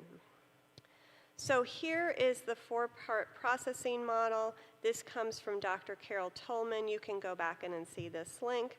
But to kind of break this apart, you need to have the phonological processor, which is the speech sound system. That's why you do work with Hegarty. You're fine-tuning that part of the brain. Then you're attaching it to the orthographic processor, which are the letters in order, and then you're attaching them to meaning, which is the vocabulary that makes the retrieval easier. And then you're linking that to those words in context, because you know that words have varying levels of meaning, like even the word bat. So here's what orthographic mapping is. Orthographic mapping is mapping the visual representation to automaticity. And that, again, is the end goal of decoding. You have to have proficient access to the sounds, letters to the sounds, and then those letter representation in words. So there's a delineation between decoding and automatic recognition. They're not the same thing. Decoding is sounding out. It's the building block to automatic recognition. So the reason why I have so much text on this slide is because I was trying to figure this out for myself when the term orthographic mapping came out, which I don't know how many years ago. It got so hot. But I didn't understand it really, because I was thinking that orthography was spelling, but it's really the sequence of letters in a word and mapping the word to automaticity so that you store the word as a whole, but you're still scanning across. So this is important, and I mentioned this. A new reader might need as many 40 passes at a word, where a skilled reader needs 2. And that precise order is remembered and stored. And if these steps are followed, then the average reader needs only 1 to 4 exposures before that word becomes stored.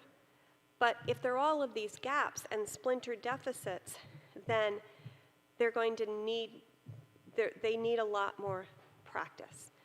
And you can only whole word memorize so many words, and then things break down. So phonemic awareness is oral rehearsal for print, and when we read aloud in our brains, even if the process is seemingly silent. So again, the analogy to teaching reading is it might be like learning to play an instrument. It's a sequence of motoric exercises and sometimes breath control. That's the prosody, because our voices go up and down, where the hand and the brain become attuned to a pattern that produces a melody that rises and falls. That's what you're trying to develop in the brain. Repetition and practice is needed until the sequences become automatic. The kinesthetic hand for writing, auditory for sound, and visual are entwined. So we are wired for sound. We learn to read by repurposing brain areas important for visual processing, language comprehension, and speech production. Really, we're just listening, we're repurposing that listening and speaking loop, and that is why sometimes reading struggle is hereditary, and it's also brain-based. So in my family, my father was a struggling reader. He went to college on a hockey scholarship. I grew up in Minnesota. I had a brother who didn't learn to read until 6th grade. He basically cheated off my sister when he was held back, but she helped support him through elementary school. And then I have a younger sister. There were 6 of us who struggled to learn how to read, and then my younger son. And then we can kind of intuit that my husband had difficulty learning to read. He was also bilingual, and that compounded things for him. But it is brain-based, and because of this, a neural imprint can be laid down with multisensory instruction, and that circuitry in the brain can be kind of rewired in a sense. So brains create more gray and white matter, and the gray matter sends electrical signals across synapses, and white matter connects the gray matter.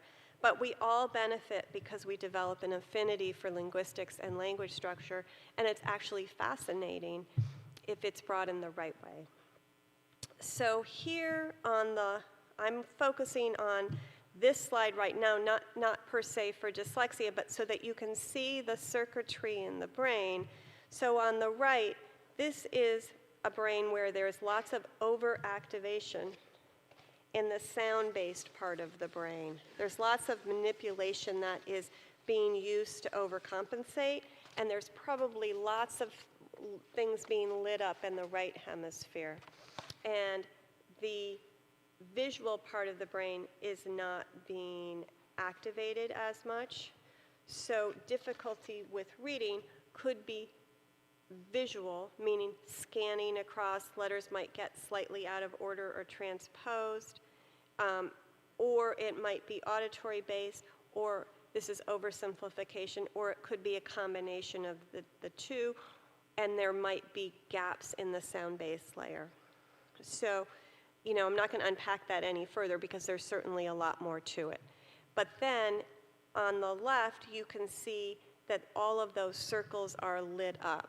So visual to sound to meaning. So what does the science of reading tell us? It tells us that 95% of students can learn to read when using instruction and programs based upon the science of reading.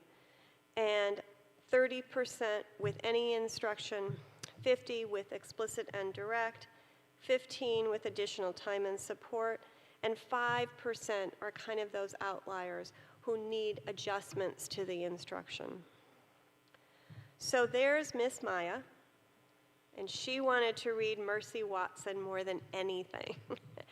And so we did, but we read it together. And any word that she encountered she didn't know because she needed that one-to-one explicit exposure, I just filled in with her. And after we read that book, it makes me a little teary. She said, I can read now. And there was another series of books. She wanted to read chapter books. And so there is, that is that bridge from structured literacy to balanced literacy and integrating the two. So beginning readers who focus on letter-sound relationships or phonics, instead of trying to learn whole words, increase activity in the area of brain best wired for reading, according to Stanford University. So thank you for your dedication, promoting the love of reading, and paving the way for all students to get this kind of instruction. Here are some resources: Reading in the Brain, The New Science of How We Read by Stanislas Dehaene, who's French, How Your Brain Learns to Read by Dennis Eide, who is also a researcher. Often people come to this kind of study based on a child who's struggling. And then Your Fantastic Elastic Brain, a growth mindset book for kids to stretch and shape their brains. And then in the drive, I did put the directions for this brain hack. So I think we should take a break now, because we have saturated our brains. And how long should we take a break for?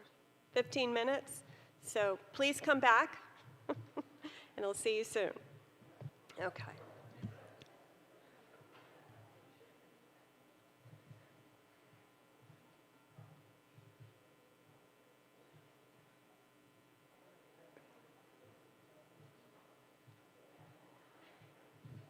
So we're going to look at the standard stages of reading and spelling.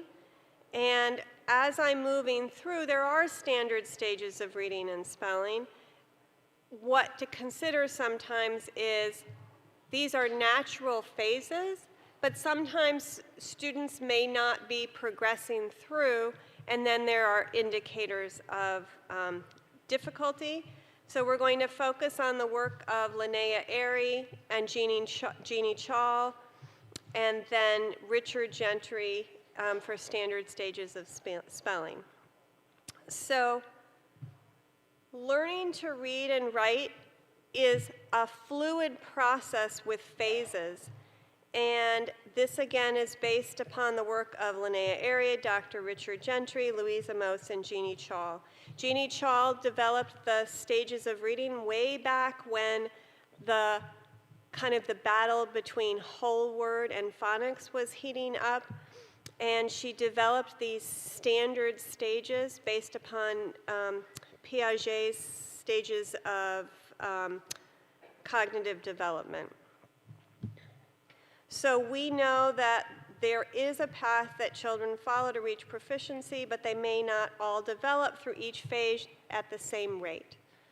And it's important to understand the phases within a developmentally normal range, and then to understand indicators where these are not achieved, which we are not going to take up today given the time. So there is pre-alphabetic or pseudo-reading, and that's when students are, or children, young children are developing, this is kind of preschool, I guess, developing concepts of print, turning pages left to right. They're using picture and visual cues. They might recognize a familiar cover. They may be able to recite the words from memory, and they may pretend to read and make up stories and recognize that a book has a story inside, and those markings are actual spoken words, and they might be pretend tracking. So in our house, which was admittedly a bit chaotic, we never had a television, and again, I had 5 siblings, and my mother would conveniently go take a nap when everybody was home, and I was the oldest. And so we invented these things that we would do, and one of them was we would stand on a stool and read a book. And I remember reading One Fish, Two Fish, Red Fish, Blue Fish, but I wasn't really reading. I had memorized the book, and my brother said, "You're not reading," and shoved me off the stool. And somehow I got in trouble. But I'm not sure how that always worked, but that did happen. But you know, it's so fascinating when you have young children to see them go through this phase. And with my 2 children, my older son wanted always a different book and a longer book at night, whereas my younger son wanted the same book because he was having such difficulty even with auditory processing that he wanted to hear the same story over and over again. So then we shift to the partial alphabetic stage, where a young child is learning the relationship between the letters and the sounds, and spoken printed words, and reading simple text with high frequency and phonetic words and sounding out one-syllable words. But we know sometimes that those early readers have much, much longer words. So the fat cat sat on the mat, I can read. You know, there you have a consonant and vowel consonant set of words in a word family, and that makes that early decoding easier. They are continuing with concepts of print. The words are flowing from left to right. They're turning the pages from left to right. And again, they're learning how to sound out these basic words. And they're starting to acquire some high frequency words by sight. And they're starting to be able to retell a story in order and make predictions, which would be from that language comprehension strand. Then full alphabetic, sounding out words slowly and consciously. Words can begin to be stored in memory after multiple exposures. Remember that these are the standard stages of reading. Can read simple stories with increasing fluency and sight word recognition, and starting to use punctuation for pausing and recognition of a sentence. So those children that are having difficulty with sound symbol or encountering the same word on a page and sounding it out each time like it's a novel word they haven't seen before, or miscuing on the same word, all of those are providing cues to the difficulty, and there are many more indicators. So consolidated alphabetic, where things are starting to come together.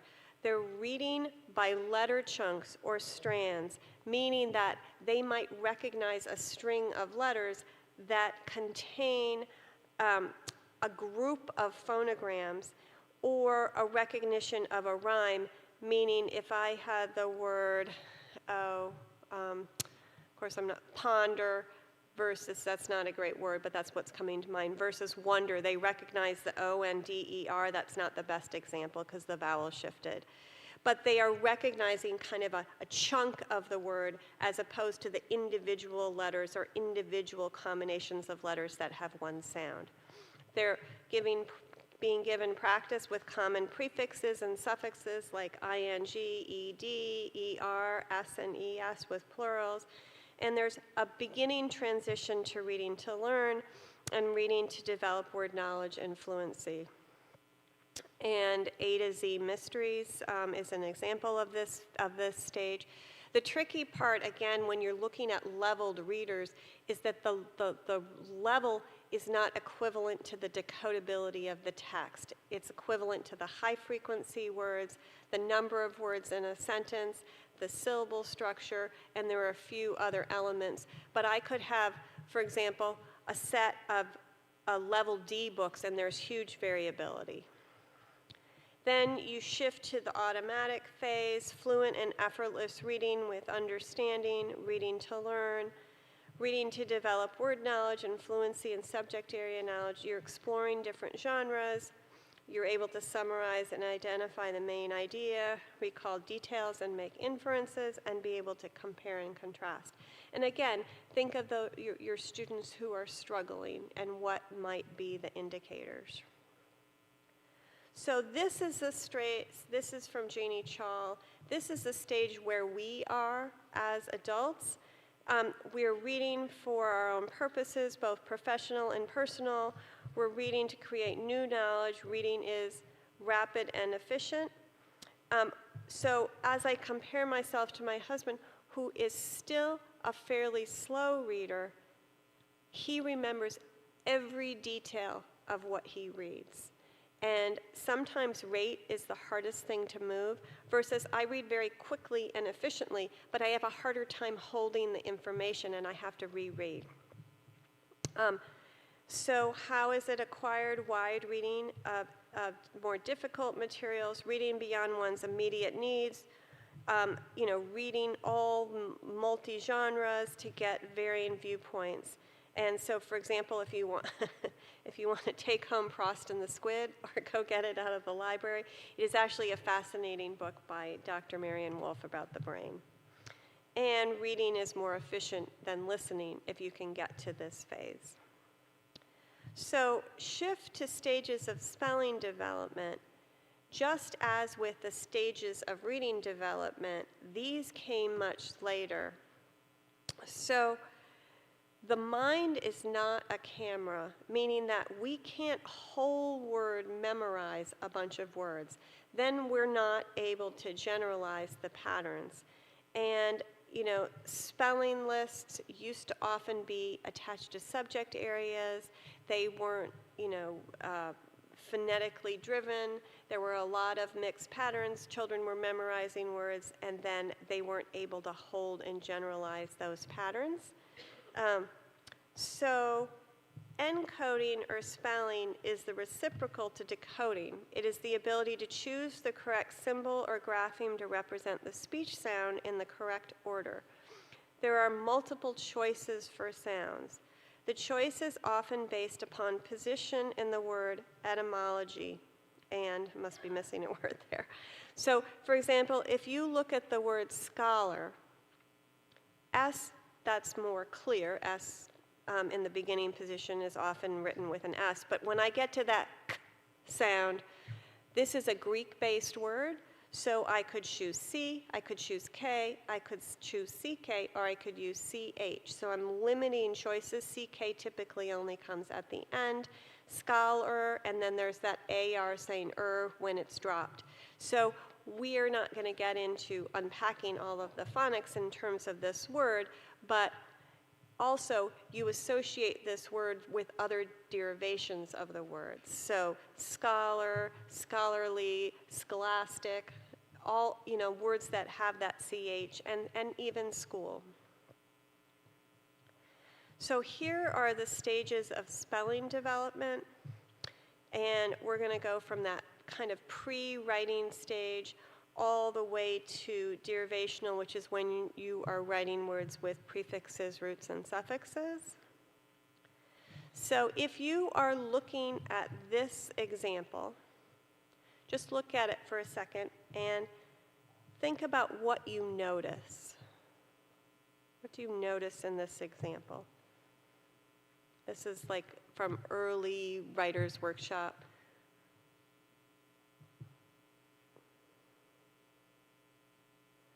So you notice an illustrated letter. You might notice some capitals. You might notice a few lowercase words, perhaps that J being backwards. But what does this say? So what does this say? This is from an early, these are actual real journal examples.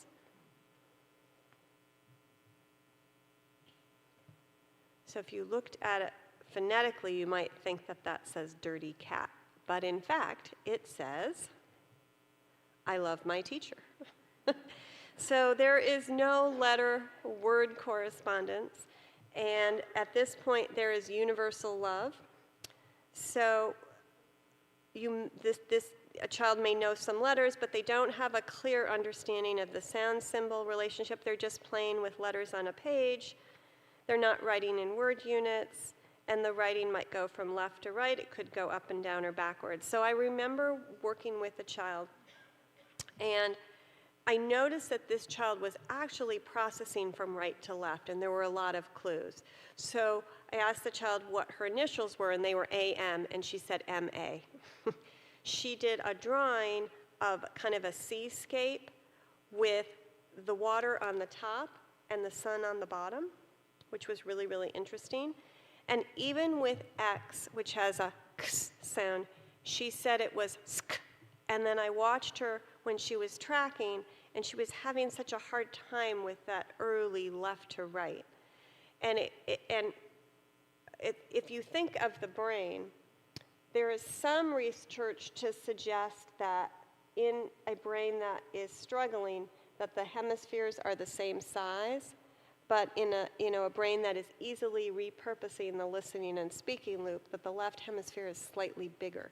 They're the same size. It's kind of like who's in charge. And so that's not consistently the case, but there is some interesting research about that.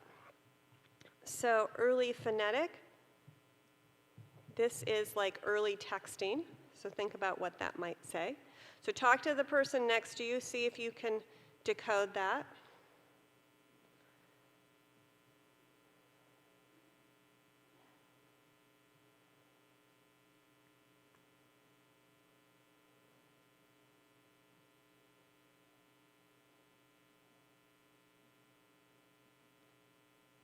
Okay.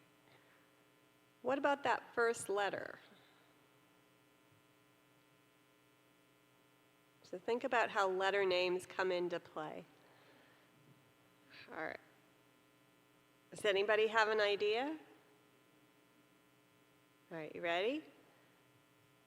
Why should I be warm enough? Which is fascinating. So the letter name is used to approximate the word, and this does happen with early writers. And that one's a little more easily figured out. And there's a realization that letters start to represent sound. Letters are strung together, perhaps with no word awareness, but think about those early writers who don't have the letters in their hand, and then we're asking them to spell the words and stop and put a finger space between the words. And then words are primarily written with consonants because the vowels are so difficult. And a letter name is used to approximate a word.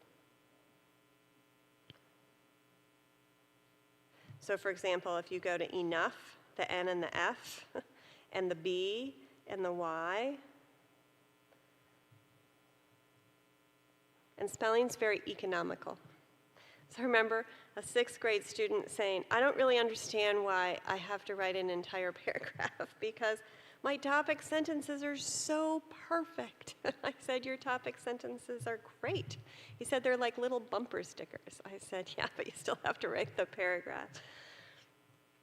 So think about what grade level this might be. And there's some good things about this writing sample. One, it and is, well, and the handwriting's fairly legible.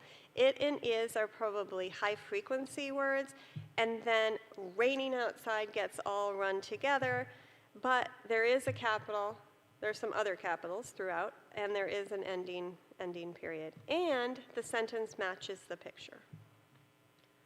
So it's probably a 1st grade sample. So this is, of course, I did choose these sentences to illustrate the stage, but this is a Midwestern example. So see if you can figure this one out.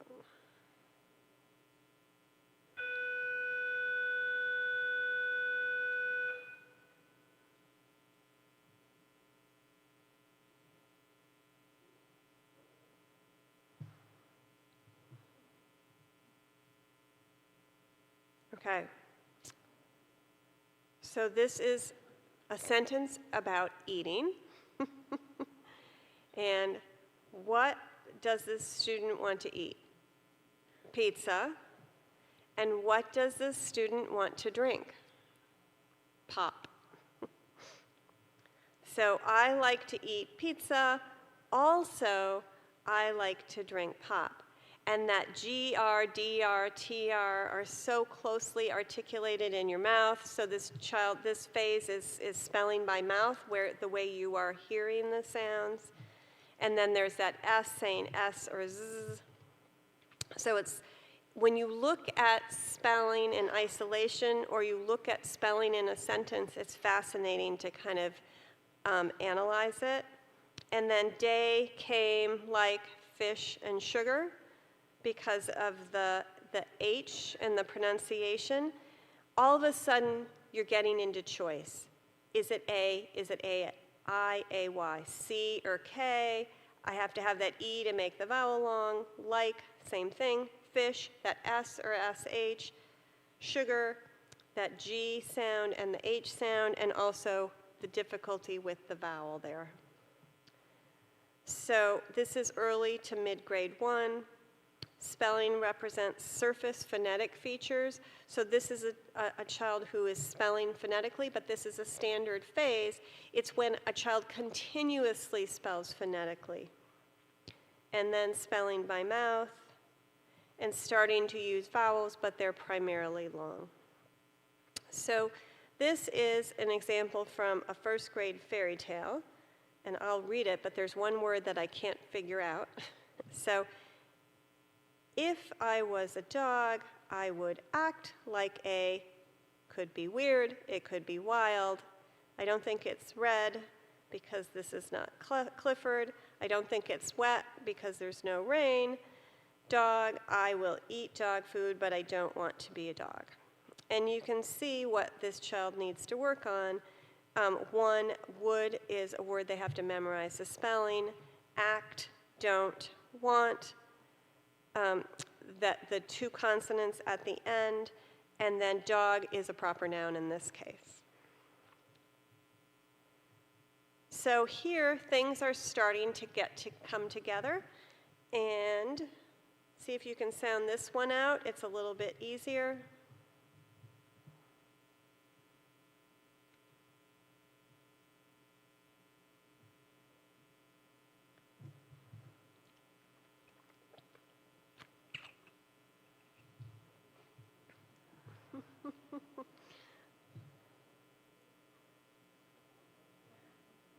All right, so pretty is spelled correctly. They probably memorized that word.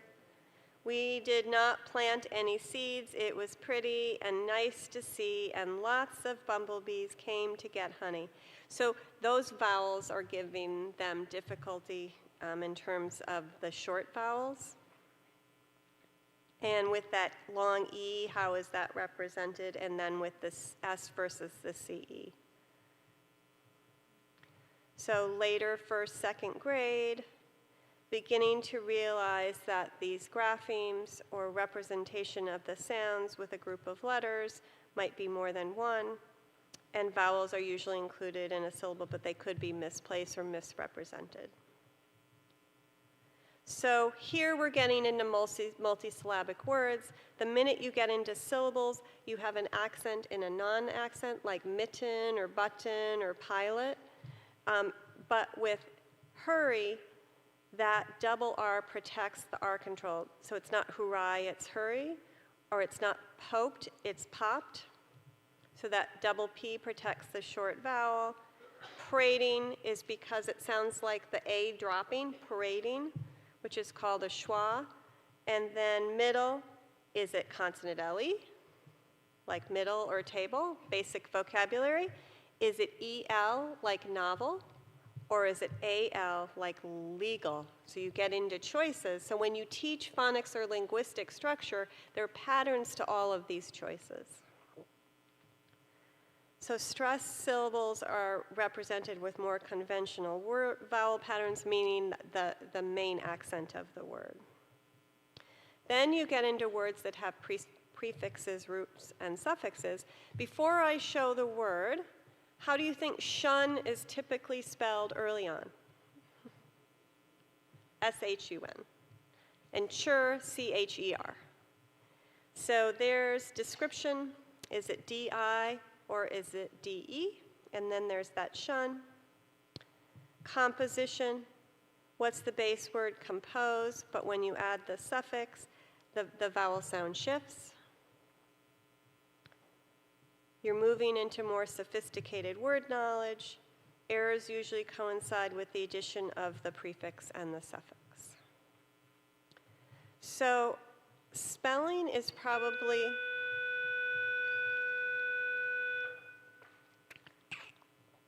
one of the most critical diagnostic tools available, as it illuminates phonologically based deficits. So if you're doing a decoding inventory, it's helpful to write down how they read the words.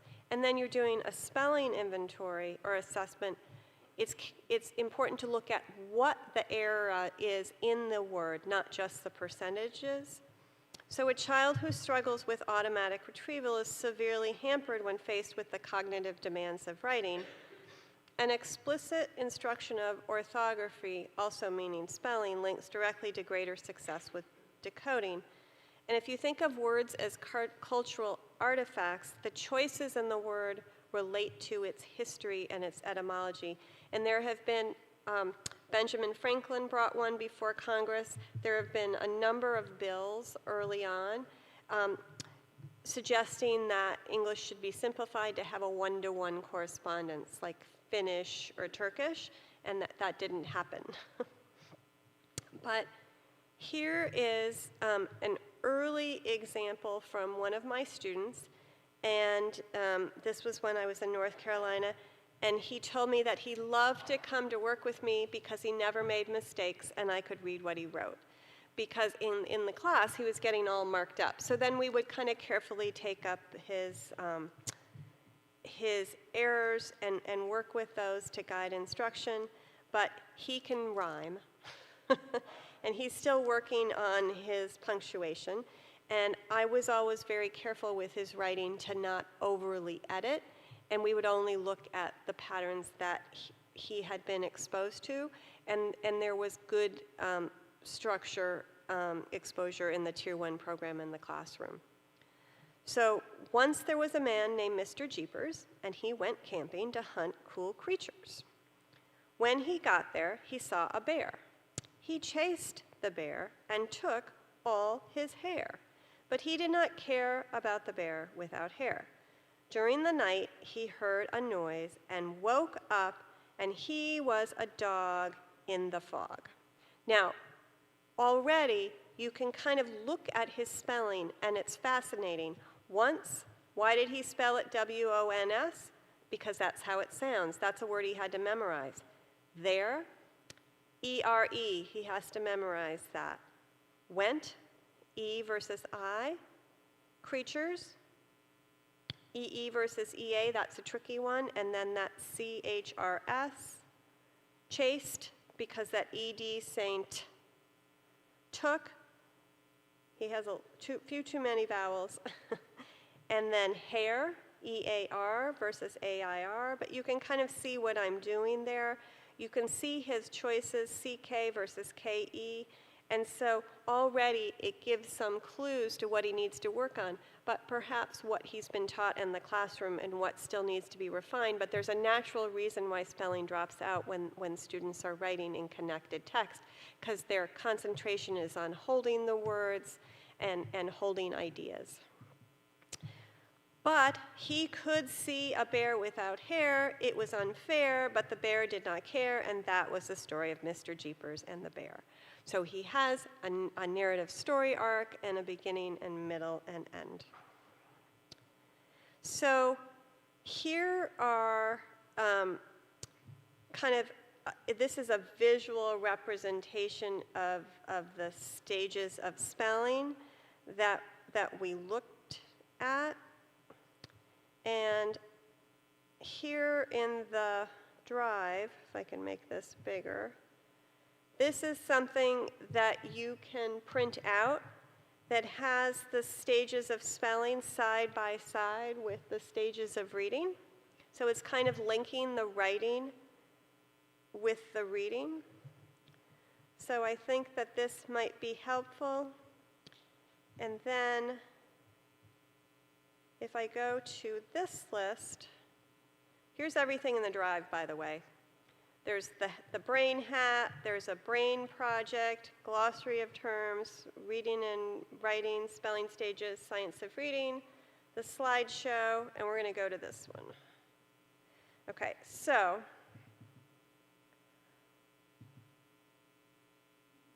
with the person next to you or seated near you, I'm going to have you look particularly at the examples. And I want you to, there's a lot more detail in terms of the hallmarks of spelling on this handout, which has the pre-communicative stage, which is typically 3 years to 5 years, where the child's imitating, writing, copying, playing with letters. They don't have sound symbol. And I want you to just look at the examples. That is the sun, and it is raining, Simon is inside. So just talk about those.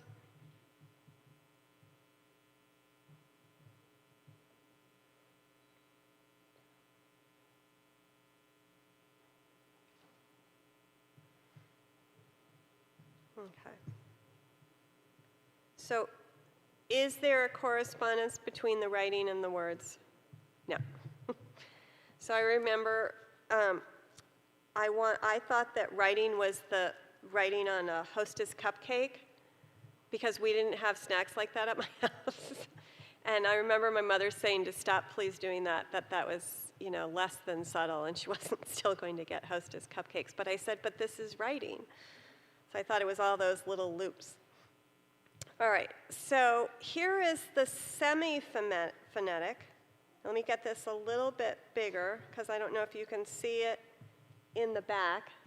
But look at R, U, B, and while, and discuss why you think those are spelled that way.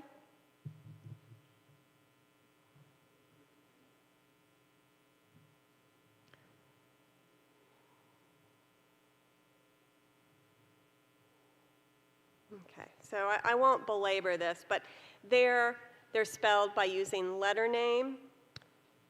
With this second row, letter name and sound, but the vowels are dropping out. With old, that L is dropping out. Telephone, aeroplane, elephant, monster. There's kind of a representation of some of the sounding consonants, but those vowels are just so difficult. And then pants, open, you can see some of the letters dropping out. Okay, I'm just going to keep going up through.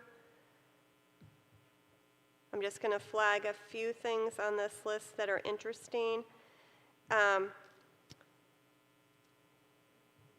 Well, done is an irregular word that they have to memorize. I'm going to go down to truck, spelled with C-H-R, tray, spelled with C-H-R, trip, and drop. Those consonant R with the TR are very difficult because the CH and the J are produced in the mouth in the same place. So sometimes you have to have a lens for how words are spoken in terms of the errors. And then here, I'll just have you look at this for a second. Bang instead of bank, it's because bank sounds like just with like a K added to an NG word. Okay, so you can go back through and look at that. But again,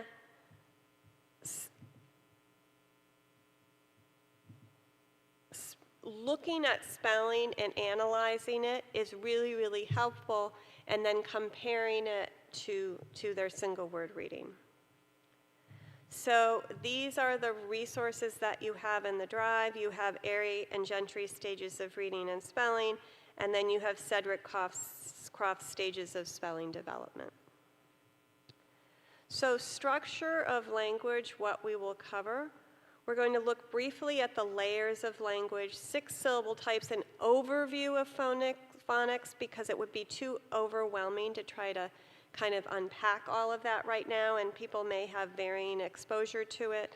And then, what is a purely irregular word if English is 95% predictable?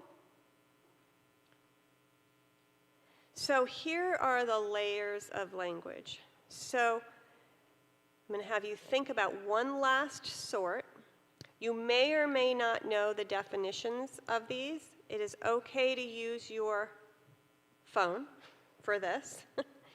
But I want you to think, if you had to order these from part to whole, what order would you place them? What would come first? What would come last? So just think about that for a second. In terms of your capacity to do this right now, I'll leave that up to you individually. And then I'll show you what the order is, and then we'll define them.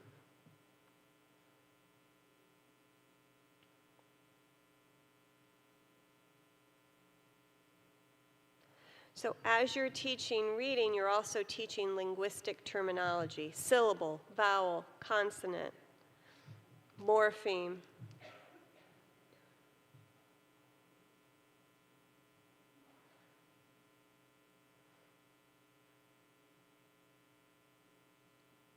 Okay. All right, what comes first? All right, we'll go to the list. Okay, so phonemes come first. Those are the units of sound that are represented by phonograms. Syllables come next, word or part of a word. Orthographic are the spelling choices that you're going to make at the whole word level. Morphemic, prefixes, roots, and suffixes, units of meaning. Syntactic, you always want them to read words in phrases and sentences, not just banging through single word reading, as a bridge to oral reading fluency and getting them into authentic text when they're ready. Semantic is meaning. Words have meaning, sentences have meaning. And pragmatics is really like what words to use in a particular setting, which we're always working with. So now I'll briefly define. So at this point, just take in what you can. Phonological is rhyming, isolating, initial, final, middle sounds, segmentation, blending, and manipulation. That's Hegarty. Phonemic are letters or combinations of letters. We're going to look at this a little more closely. There are 44 spoken sounds with 72 letter combinations beyond the 26 vowels and consonants. So that's a tricky layer for students. Syllables, there are reliably 6 syllable types. I'm going to come back to this. Closed, not, short vowel. Open, no consonant at the end, O. R-controlled, R after the vowel. Vowel team, AI saying A. There are tons of vowel teams. And then consonant LE, bull, at the end of table, or pull, ripple, zull, sizzle. It is added to the end of many syllable types. Orthographic is spelling generalizations. When do you use C versus K versus CK? C versus K is probably the first spelling generalization that an emergent writer needs, but still older students need filled in, because I could have really, really much longer words like computation or kindred that have those same patterns in them. And then morphemic are prefixes, roots, and suffixes, where a prefix comes at the beginning, like re, con, re, back or again, con, with or together, struct, to build, and ed suffix, id, reconstructed. So you're working with much bigger, meaningful word chunks. And then syntactic, all of the kinds of sentences. Knowing how to write a clean, clear sentence and add to it helps with reading those kinds of sentences in text. Meaning, vocabulary with individual words and sentences, and then word choice for social discourse, or reading different genre forms where the vocabulary choice is specific to the subject. So English isn't crazy. So the best thing you can do is not say that to students. You want to convey reliability and say any pattern or generalization works most of the time. I'm giving you something that'll work most of the time. It doesn't work all of the time, but it'll work most of the time. Because if you say there's an exception to every rule, or this is complex, or this doesn't make sense, you're going to just shut down their access to it. So again, there's 6 syllable types. There are 44 phonemes, including combinations of letters that represent those. Phonograms can have multiple pronunciations. CH says ch, as in chimp. It says k, as in scholar. And it says sh, as in chef, based on the etymology. There are lots of spelling generalizations that help with reading. And I remember when I was working with Joanne, who was my mentor, I said, I don't understand, we're working so hard on spelling, and they didn't do well on their assessment, and it's falling out when they're doing their writing. And she said, well, you may not have letter-perfect spellers, and that's okay, because you always have better readers. And I really took that to heart. Sounds can have multiple spellings. We have these really understandable units of meaning, and again, words represent their history. So why do we even have this written alphabet? This is something to teach younger students, but we don't always think about it. It's to represent those sounds in spoken language, and the vowel always opens your mouth. A single word is made up of individual sounds, and each of those sounds is represented by a written letter or letters. The alphabet has 26 letters, and each has its own sound, and then they're written in combination. This allows us to read and write, and it was created 5,000 years ago to record stories, history, and business, but we know we haven't had access to written language for a very long time. And it allows a permanent record. So here are the 6 syllable types, so I'm not going to attempt again to teach this, but I think if you're a pattern-based person, you can notice some patterns, and you can get students into this. Closed syllables end with a consonant or consonants. They close in the vowel and make it short. An open syllable ends with a vowel, nothing closing it in. Open syllables are often part of longer words, like tempo or music. Silent E, that E, why do we even have a silent E, for one thing? Those Latin scribes decided they wanted the reader to know that the vowel was long, so they threw the E on the end. A lot of the spelling that we have came from invented spelling from these early Latin scribes who did that, wrote those early illuminated manuscripts. Then it was set in place by the spelling press, but over time our pronunciation changed. For example, said, S-A-I-D, it used to be pronounced said. R control, there's a vowel after the R. Vowel team, combinations of letters that have an open mouth sound, and then consonant LE. All right. Look at, once you know the syllable types, look at all of the words that combine the different syllable types. So if you have a struggling reader and you can give them a really, really long word, and they can break it apart and decode it, then you're giving them a strategy and you're making this possible for them.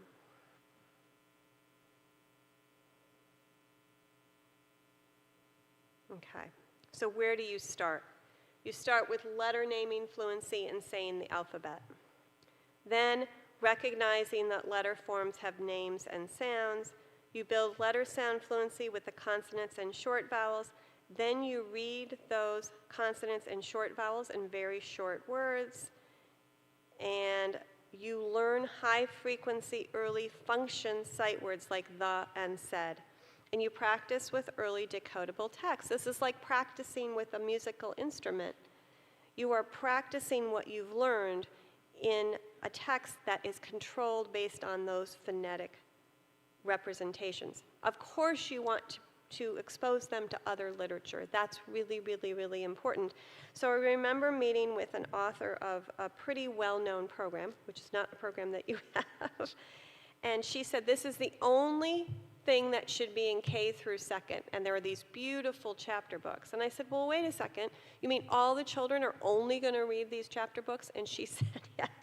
Haven't you heard of repeated reading? So there again, they're kind of like these two camps, and what we need to do, because we have students of all shapes and sizes in our classrooms, is to bridge them together. So the simple view points out that if you can't decode the symbols in a sentence, you can't read it. But here is an English sentence written in a made-up system. So imagine that you don't have that phonetic code. And this is what a young child will see, because they don't know what those letters even represent yet. And so here is the alphabetic code, and this says Kit ran and hid. So there is a shift from one-to-one correspondence to variability. First, you start with the vowels and the consonants. And then you move to consonants that are two letters with one sound, SH, TH, CH, and WH. Then consonants that have two pronunciations, C and G and S. I'm not going to share it now, but there is a very easy explanation for when C says S, G says J, and S says Z. Then you get into spelling generalizations, C versus K versus CK, when you double these letters at the end of a one-syllable word. So you're still dealing with very concrete vocabulary. Then vowels that have long sounds like cape or time or rope, and then Y as a vowel anywhere in a word that's not in the beginning of the word. Then vowel teams where two letters have one sound, and then there are lots of other vowel combinations that have consonants in the cluster, like E-I-G-H saying A, or A-W saying aw, and then ending spellings T-C-H and D-G-E, then letters and combinations, ang, ank. I'm not going to teach this all right now. We are almost done, believe it or not. R-controlled vowels where the R comes after the vowel. ER, IR, and UR, they all say so which do I use for spelling? Scholar, AR says doctor, OR says earth, EAR. That's kind of the layers and the complexity, but you limit choices. Then you get into suffixes added to base words and rules for adding suffixes where there's a change to the base word hopped, hoped, and beautiful, and then vowel teams that have multiple pronunciations. So that's kind of a broad strokes look at the phonics. So English is also predictable, and that's what you need to convey. And letters have multiple pronunciations and sounds with multiple spellings. So here just are some examples. C says k or s when followed by E, I, and Y. Oops. S says s or z when wrapped by vowels like rose or please, or at the end of short words like was, or as a possessive. K is as k. K is spelled C-K or C-K. C is followed by A, O, and U. K followed by E and I, even in much longer words. And C-K comes at the end after a short vowel. So you build up to this. You give them lots of practice reading and spelling. So this is a phonics placement tool, and this is based on Wiley-Blevins, and it basically has these bands of complexity, and the syllable types are on the bottom, and the second to the last band are multisyllabic words, the last band are prefixes, roots, and suffixes. What you can do is use this to determine the decodability of a leveled book or a lexiled passage or story. Within a program, you're still going to have books that have more complex patterns than your students may have been exposed to, even with geodes. English is approximately 95 to 97% predictable. So with one of the schools that I'm working with, they said, can you give us an irregular word list? Because a high frequency list, like with TC, snap words, trick words or tricky words, do you know what does Witten Wisdom have any of those? Or would it be, does Wiley-Blevins have, what does he call those? Does anybody know? The words that you have to kind of memorize? What? But this is different than high frequency. So high frequency are words like you'd encounter in a grade level text.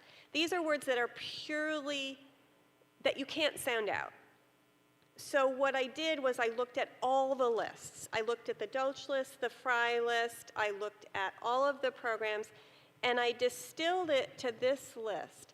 So for a list to be purely irregular, you can't sound it out, and there can't be enough words within that pattern. So there's a woman named Katie Pace Miles who's in Brooklyn, and she's done a lot of research around this, and she said any list can be divided between purely irregular, like a high frequency list, decodable, and they haven't learned the pattern yet. So these are just purely irregular, and guess what? There are only 100 of them. So I find that fascinating. And when you have this lens, you can go through any of the lists that you're working with. But you also want to look at a book and say, okay, here are the irregular words. Okay, so words are magic. Literacy is a spell that can unlock a world of possibilities and hope. This is from Jane Yolen, who wrote Al Moon. And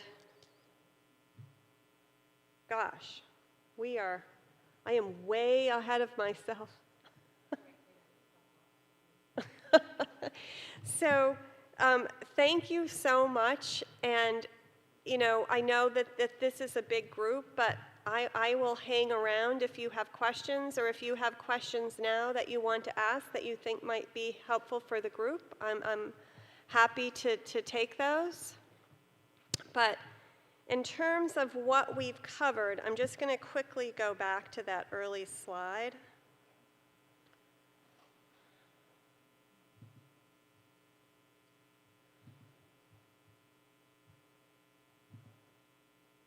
Okay, so we've discussed the science of reading and related terminology, so hopefully you have a better understanding of that. Basically what that is, we have hundreds of thousands and more studies and research across disciplines that really share how to teach reading and the guiding principles and what should be included in a solid reading program. We also looked at the interface between word recognition and language comprehension, and the interface between balanced literacy and structured literacy. We looked at reading in the brain and what the brain needs to do to learn how to read, and how important that early skills instruction is for all students, not just for struggling readers, because the brain has to repurpose the listening and speaking loop, and we are not hardwired to read this phonetic code that does have lots of layers to it. Then we looked at the standard stages of reading and spelling, which are a useful guide because students do work through phases, and any program will have a guiding scope and sequence. And then you have to also look at indicators of struggle, and I'd be glad to provide that. I have a decent list if that is helpful. And then we looked at the predictability of language structure and the fact that English is about 95% predictable and reliable. Okay, so thank you so much. And any questions?